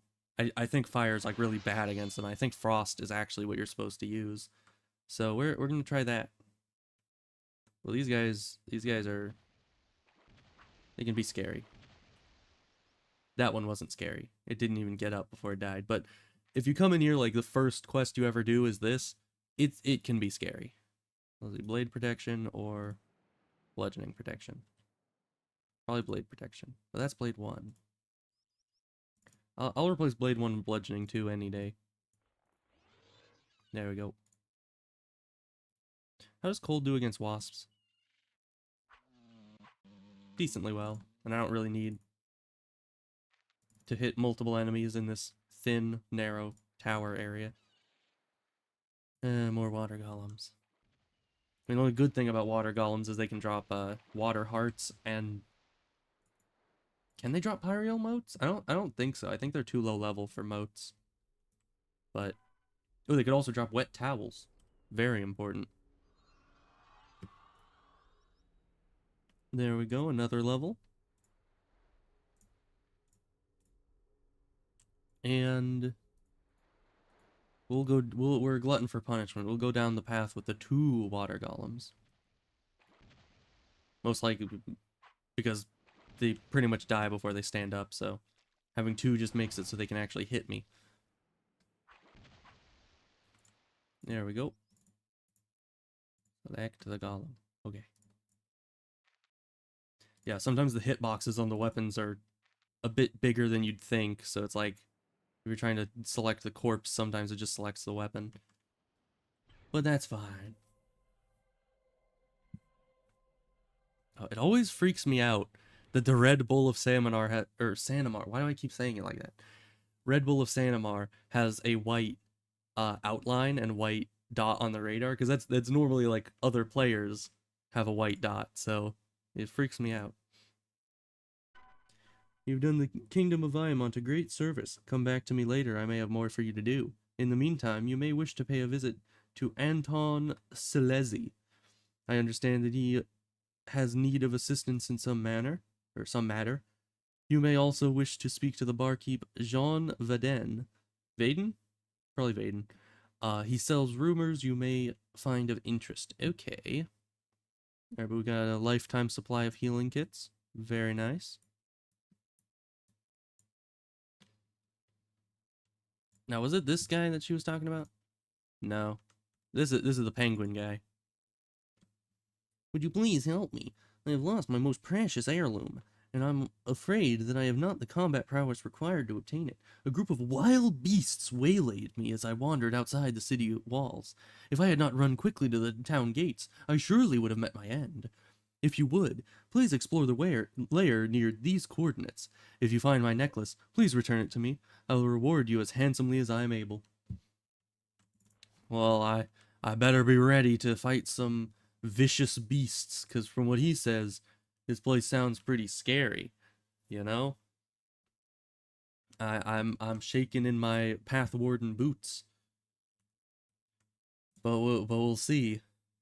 Oh, penguin. It must have taken up residency, killed all the penguins, and taken over their den, totally. Oh. It's penguins. He got scared by penguins.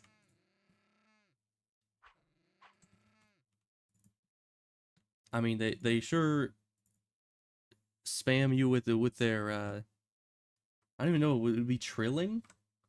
Because they don't really chirp. I guess they kind of chirp when you hit them, but I don't know, what would you even describe that sound as? I'm not sure. But yeah, their voice lines are a bit grating, but I don't really see that as a reason to run away from them in terror. Oh wait, those were pants. I need pants. Fire protection. Yeah, because I don't have pants. I also don't have fire protection. We'll take the pants. There we go. And what was this? There was a bracelet here. Armor tinkering. Oh boy. Yeah, I'm not doing tinkering on this character. I think I'm gonna have my higher level archer character on the same server be my tinkerer.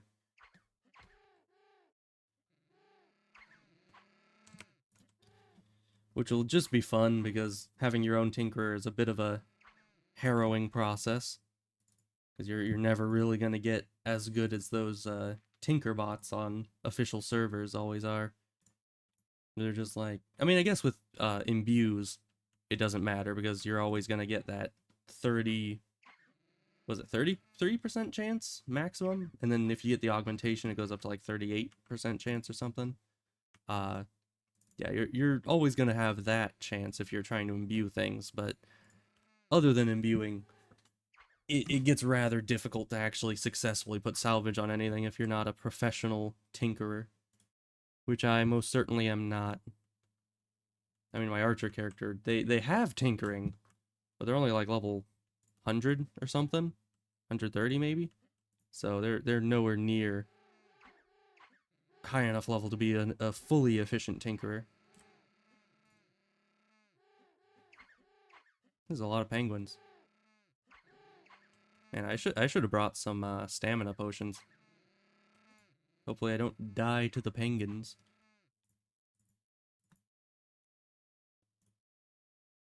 An acid. Once again, I don't really need acid. Regeneration 3. Minor war magic. A minor spell already. Jeez. These drop early. Actually, I could use this. Arcane Enlightenment. That's pretty good. I think I have a free bracer slot here.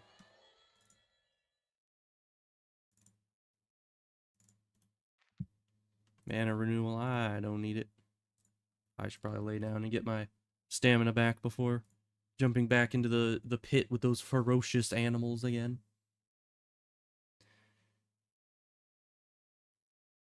Oh yeah, and I can completely autopilot my way through this dungeon, but I think this is one of those dungeons where it's the left hand rule, where if you just always move to the left, you win.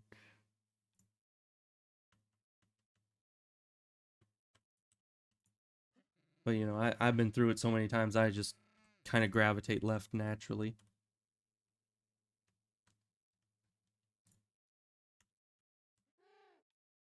Gotta group them up, take advantage of the cleave.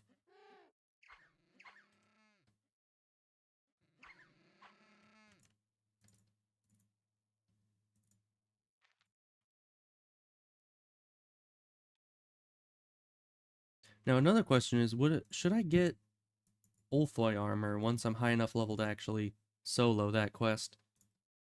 Because I mean, usually when I make a character, my go-to is just outfit him with Ulthoi armor from level 20 onwards. But with this character, I will be able to buff my armor at a certain point. So I suppose it just depends on when I can do that and how efficient that is, because you can't buff the Ulthoi armor as far as I remember. Though I suppose once I have creature enchantment, having armor with buffs won't matter as much, and the Ulthoi armor will probably have higher base armor level than any kind of buffed armor I could find for this level. So yeah, I'll probably go for the Ulthoi armor. But trying to solo the matron in there will be a quest in and of itself.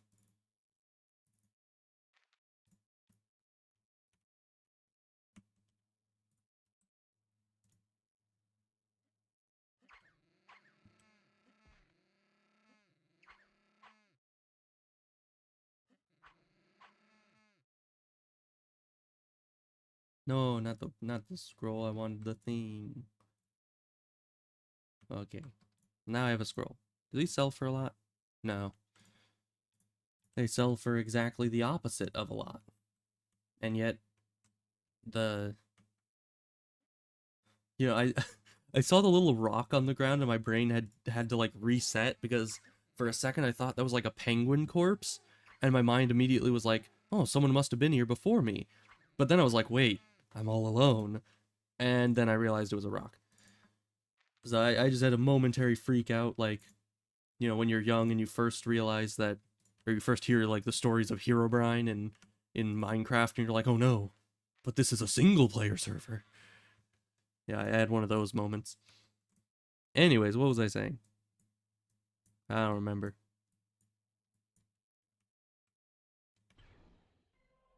Saying something. Had to do with Ulthoi armor, I think. But who knows? Let's just go turn in the quest.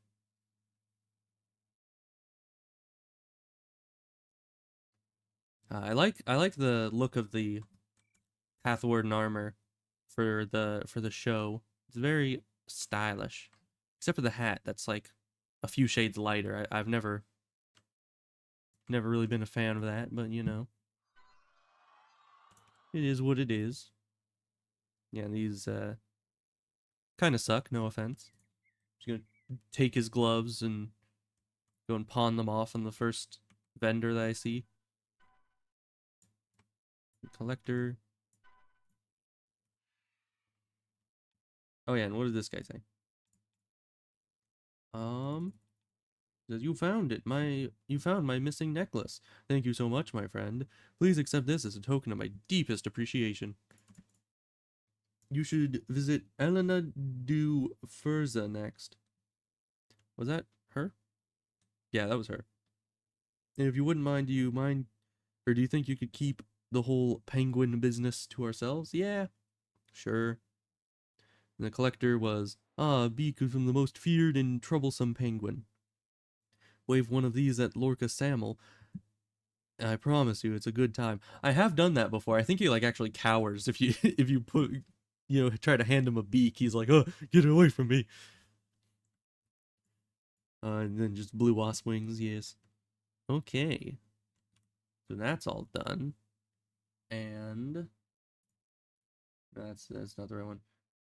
Oh yeah, right. I need to one second. I need to redo my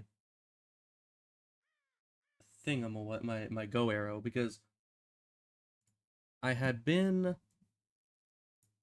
I'd been on Decarutide recently, and that is from an earlier phase of the game where you don't have as many locations on the map. So I ended up downloading their Go Arrow file, but I need to go back into Go Arrow and reset the place that this is getting because I downloaded all of it. So yeah, this is the Decarutide Go Arrow URL. But we don't need that. We need this. Update location database. And then it does that. Okay. Now when I open the map, there we go. Now we have all our stuff. Okay. Yeah, it's a bit of a hassle, but it's what you gotta do to play on the different types of servers. Okay. Well, I'm essentially... Yeah, I think I'll go to Holtberg last. And then I should be essentially done with the starting quest, and I'll go to the facility hub, which, I mean, 20 is like a bit high level for the hub, but, honestly, those first few quests in there, other than the Ice Tachi is pretty easy, but, like, the Dagger of Ticola and the, is it the Hauberk? The Glendonwood Dungeon one? Those are both, like, way more difficult than a level 10 should be dealing with exactly. So I usually go in a bit later so I can deal with those ones easier. Because there have been many times I've gotten stuck on the Dagger of Ticola. Like, that quest it's difficult. For certain levels, of course.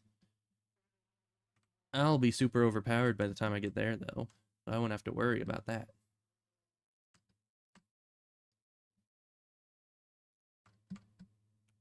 Oh, and... Okay, was it... I remember faintly, way back in the day, that you used to need a wood heart in order to get into the lady's cellar. Because she wouldn't let you into the cellar unless you, like, give her a wood heart or something. But I can't remember if that was just, like, a fever dream or if that was real. Because I think when I was on Decarutide, it didn't require that, and that's running on an older version of the game, so I assumed there you would need it, but you didn't. So I even had like a wood heart ready and everything. I gave it to her and she's like, what do I want with this? I'm like, give me the key. And she's like, you just need to talk to me to get the key. What are you saying? So I don't know. I could have sworn at some point you needed a wood heart. I don't know why, but I could have sworn that's what you needed. Nowadays you don't, especially in retail. It's just you talk to her and she's like, here's a key.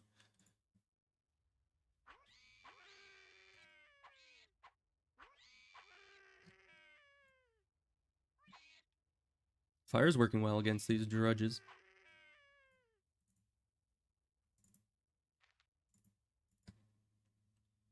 Let's see. Any good loot?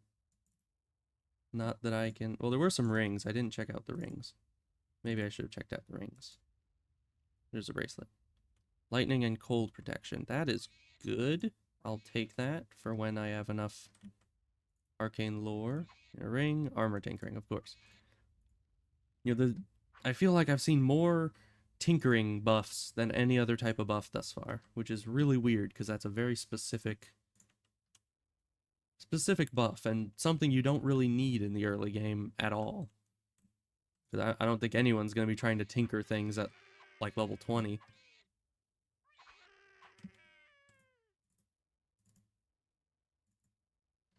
That was, yeah, not useful, but it's still a two-handed weapon. I had to check it out.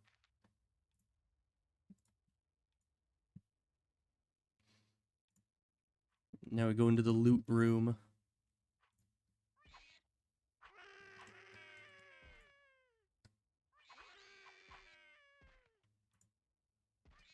Why are you focusing on that one over there?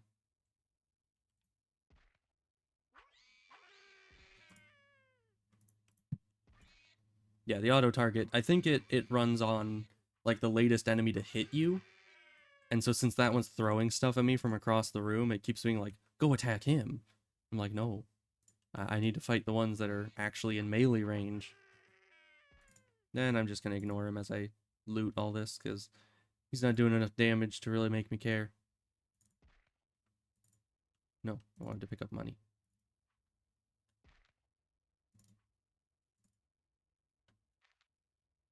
It's like I just ignore him and he actually gets me down to low health and then crits and one-shots me. That would be funny. But kind of sad. This would be decent against Ulthoi. So I'll take that. That's just a Tachi.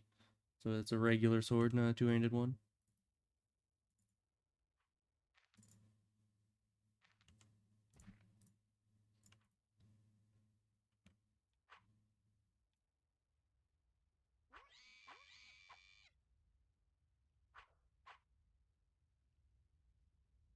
Alright, now this loot chest. If I remember correctly, this thing has like a 20-hour timer on opening it. So you want to make sure you pick up everything important before closing the chest or it'll relock on you. So let's see. There doesn't seem to be a lot important in here. There's some armor, which is probably good, but Pathworn armor is usually the best for a while. Yeah, nothing I really need. Is there anything with good mana? No. Okay, well, the loot chest gave me nothing. I could have taken it all to sell it, but I don't care that much.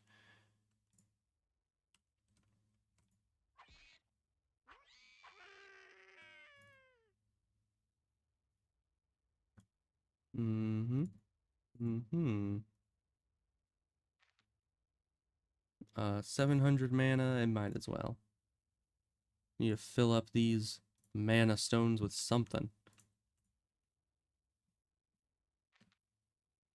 Okay, so that's the 3 bags and the head. So we're done here.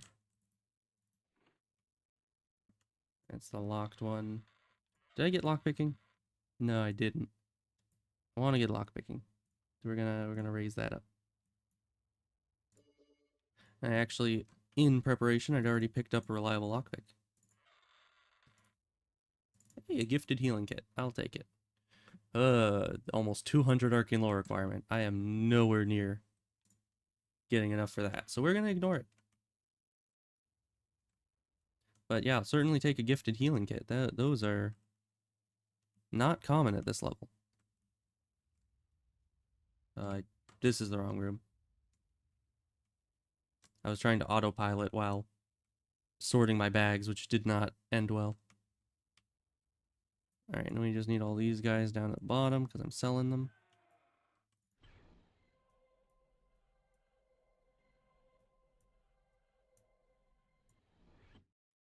And this goes with our other weapons. I think this should just replace that. And that's piercing, so I can also put this on here. There we go. Gotta keep it all organized.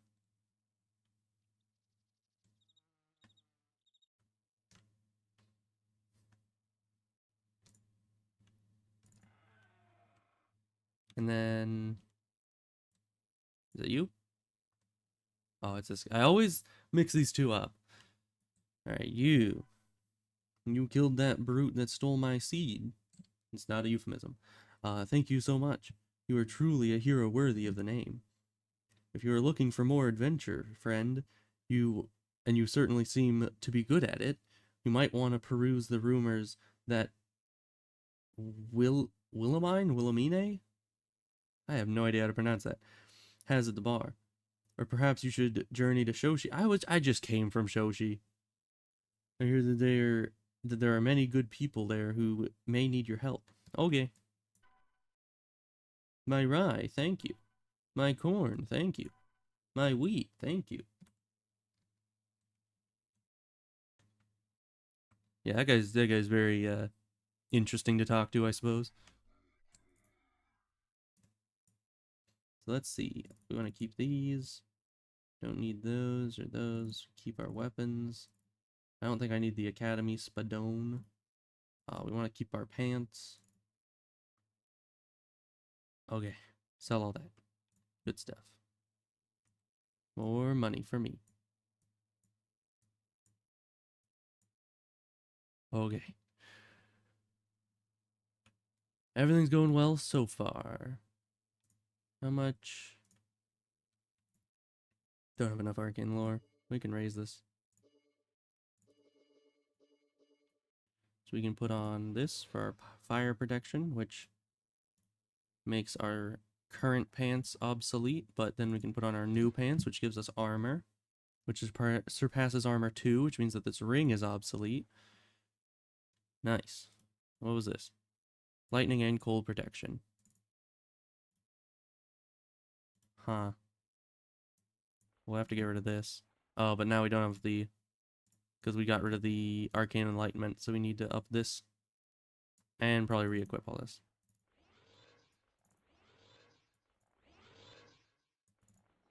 Just in case it all turned off. Alright. And then collector. I really love these trinkets. I wonder what meaning they have for the drudges. I don't know. You know, this, like, Holtberg always makes me nervous when I'm trying to turn things into the collector, because the town crier wears blue, the collector wears blue, and they're right next to each other. So I always, like, triple check that I'm not giving all my collector items to the town crier, because that would really suck. Let's see.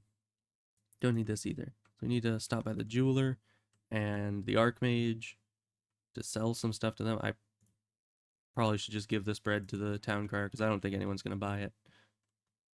So that was the jeweler downstairs, but give the peas to the archmage. Get the big bucks.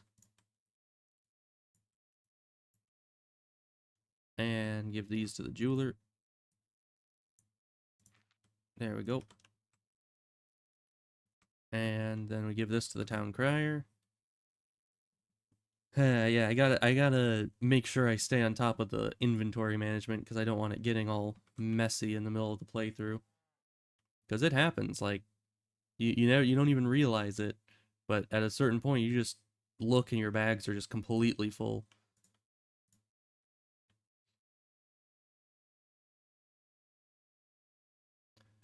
Alright, Reneld the Elder. There you are. And I need to give this to a Path Warden. So I can get... I think that's a Sturdy Iron Key for this, right? Oh my gosh, okay. I need to go back to Shoshi.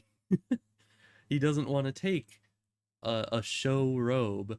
Because he's like, oh, this isn't one of mine. How dare he? So I need to go back all the way to Shoshi to turn in this robe. But that'll be fine. Let's see. It's over here. We're still level 18. Oh, I should have visited the Shreth Hive in Holtberg before coming back here. There's that. Thanks for the key. I'll probably never use it. Yeah, let's head back to Holtberg and kill some Shreths.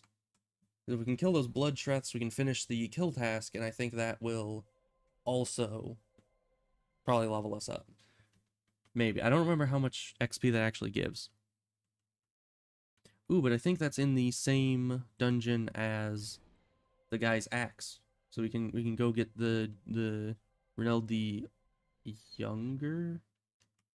Or no, Reneld the Younger's in... Or no, that's Reneld the Eldest. This is Reneld the Eldest. I think this guy gives us the quest for the axe. Nope, he certainly does not. Okay. Well, we'll just figure it out. Let's see, but the Shreth Hive is this way, right? Cave of Alabari? I think that was it. I hope so. That's gonna be a bit of a run. Let's see. I can spend my skill points while I'm waiting. Much more magic. I need magic defense. Everywhere. Okay. And then invest a ton into run. And I think your run speed doesn't update unless you stop and start running again. So that's why anytime I upgrade this, I stop and start. And let's... we got enough of that. We're gonna upgrade this. Upgrade this. More healing. More dirty fighting. Just get everything up higher. That I've already invested a lot into. And then we'll do more into strength and cord. And keep everything else pretty much as is. There we go. Spent all our stuff. And we're almost there. Somewhat. Still 1.7 clicks away.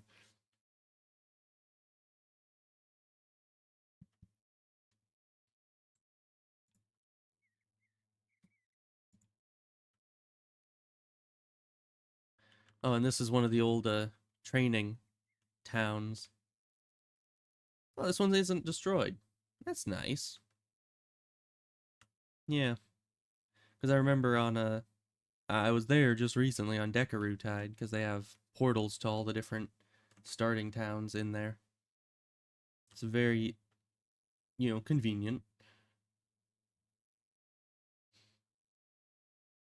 But yeah, maybe someday I'll do a hardcore, some hardcore streams on Dekarutide. Probably not PvP flagged, because I think in any context, streaming while PvP flagged is just kind of a death sentence. Because people will just see your stream and then they'll track you down and slaughter you. So, yeah. Unless I find some way to put like a significant delay. Is this the right cave? This might not be the cave I was thinking of. Because these Shreths are not blood Shreths. And there's nothing else here. Okay, might not be the right cave. It's not a rat nest. Where is it? I know it's around here somewhere. Oh, unless this is one of those ones that they moved it without the map updating that it moved it. Because they might have turned this into just a regular cave and moved the cave with the blood Shreths to be closer to town and just not told anyone. Let me look it up real quick. I look up a lot of things in this game. Because, things change a lot. You need to keep your information up to date. So let's see. Alabari? There it is. Because I know, or I'm fairly certain, the Cave of Alabari is the correct cave. It's just moved locations.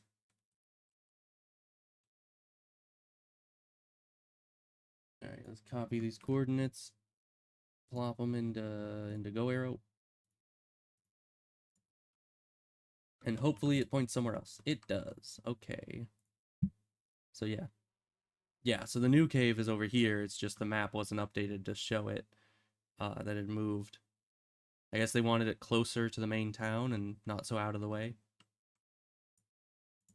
Alright, well we have our new heading. Which means we walked like an extra 4 clicks than we've had to, but you know, you gotta get that exercise in, I guess.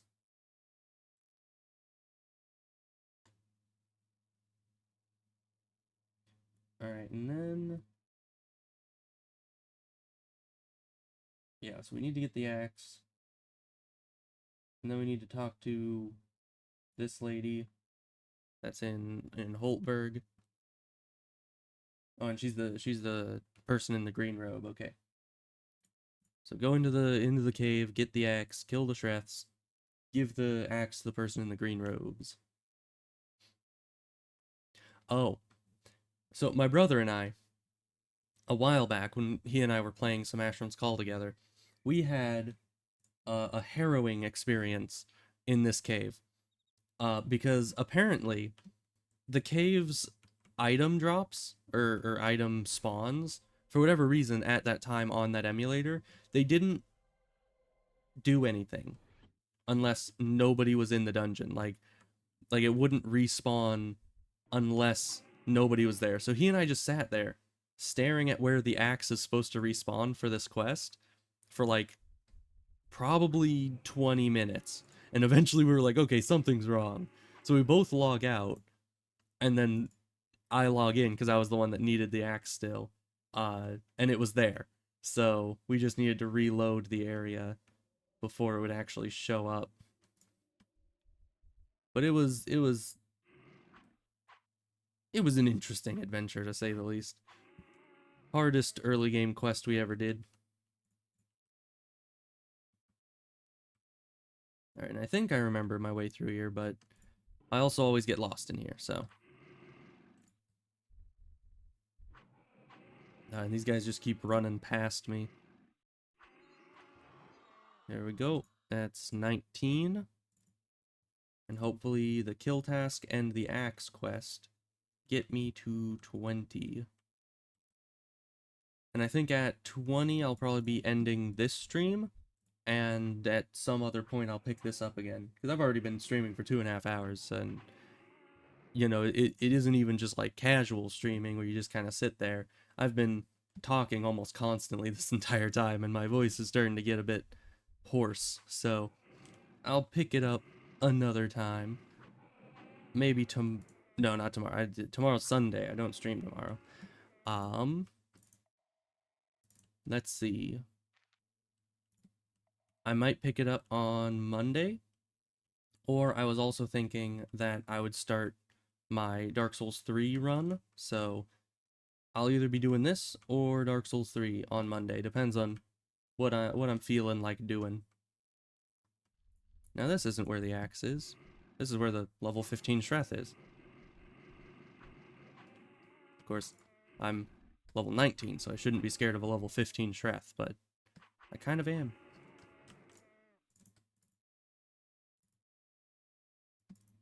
Oh, but those, I think it was the Hunter Shreths can drop the Shreth hide, and that gets you, was it the Shreth boots? It's either Shreth boots or Shreth gloves. I remember that pretty well because, once again, on Dekarutide, the enemy hide equipment is like some of the best equipment you can get in the early game. At least that you can get easily. So let's see, where's the axe? Remember, is it down here? Remember, it's in one of these rooms off to the side. It's probably in here, because this is a door. And there it is. Okay. Very nice. Yeah, and we've by far finished our... What the heck is happening here? Got some pants, a girth, a heavy pine spine glaive. What the heck? Okay. We just got some random loot spawn in there. None of it exactly interests me, so I'll just carry on.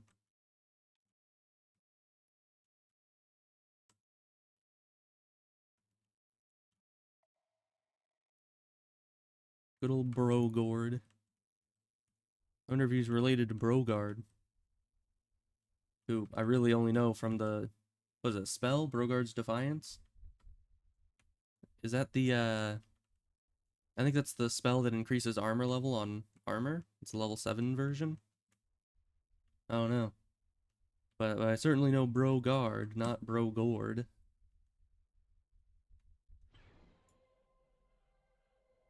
Oh, the shopkeeper didn't take my spadone. Oh, it can't be sold. Great. I'll need to stop by the town crier to get rid of it. Because I've pretty much replaced it with this thing by now. Don't need it anymore. Oh, something I actually didn't know until recently. The chess boards, if you were to use it and wait, I think it's like 30 seconds or something, and nobody else comes up to challenge you in chess, it'll actually summon an AI chess opponent. So you can play the in-game chess whenever you want. Though I don't know if it increases your chess score. I don't think it does. I think you actually need to beat another human to get chess score to increase.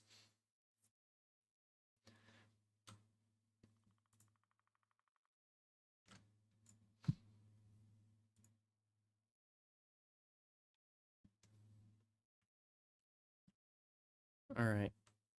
Lady in green robe should be in the tavern, most likely.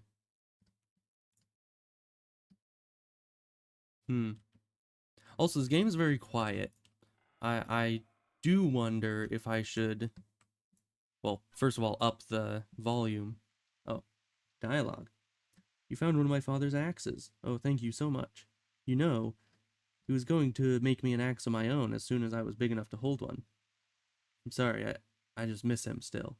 No, I'm okay. Allow me to reward you. It's the least I can do, really. And a bunch of XP.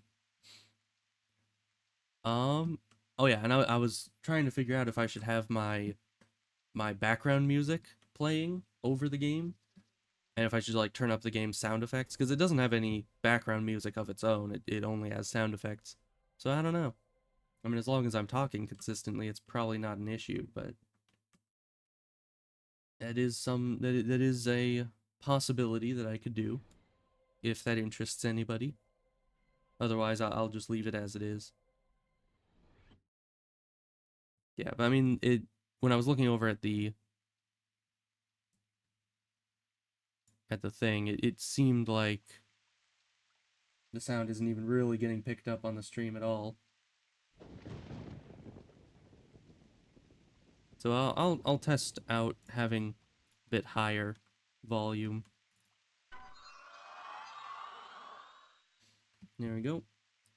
Excellent work, friend. You have slain many of the terrible beasts. Allow me to reward you. Congratulations, you are now truly a bloodshreath butcher. Oh, and is this... Do I have to send that back to you, or... No. I think it just gives it to me automatically. Let's see. Titles, there it is. Bloodshreath Butcher. Yes. Alright. Well, that will be that. I'm now level 20. Yeah. And tomorrow, or not tomorrow, next time I play this, which will either be Monday or Tuesday, I will be going to the facility hub and starting those quests, which will just be fun. The first really difficult, or at all dangerous quests of the game. So let me go to the ending screen, if I can. There we go. And I'll turn on the BGM. Alright. I'll see you guys next time. Goodbye.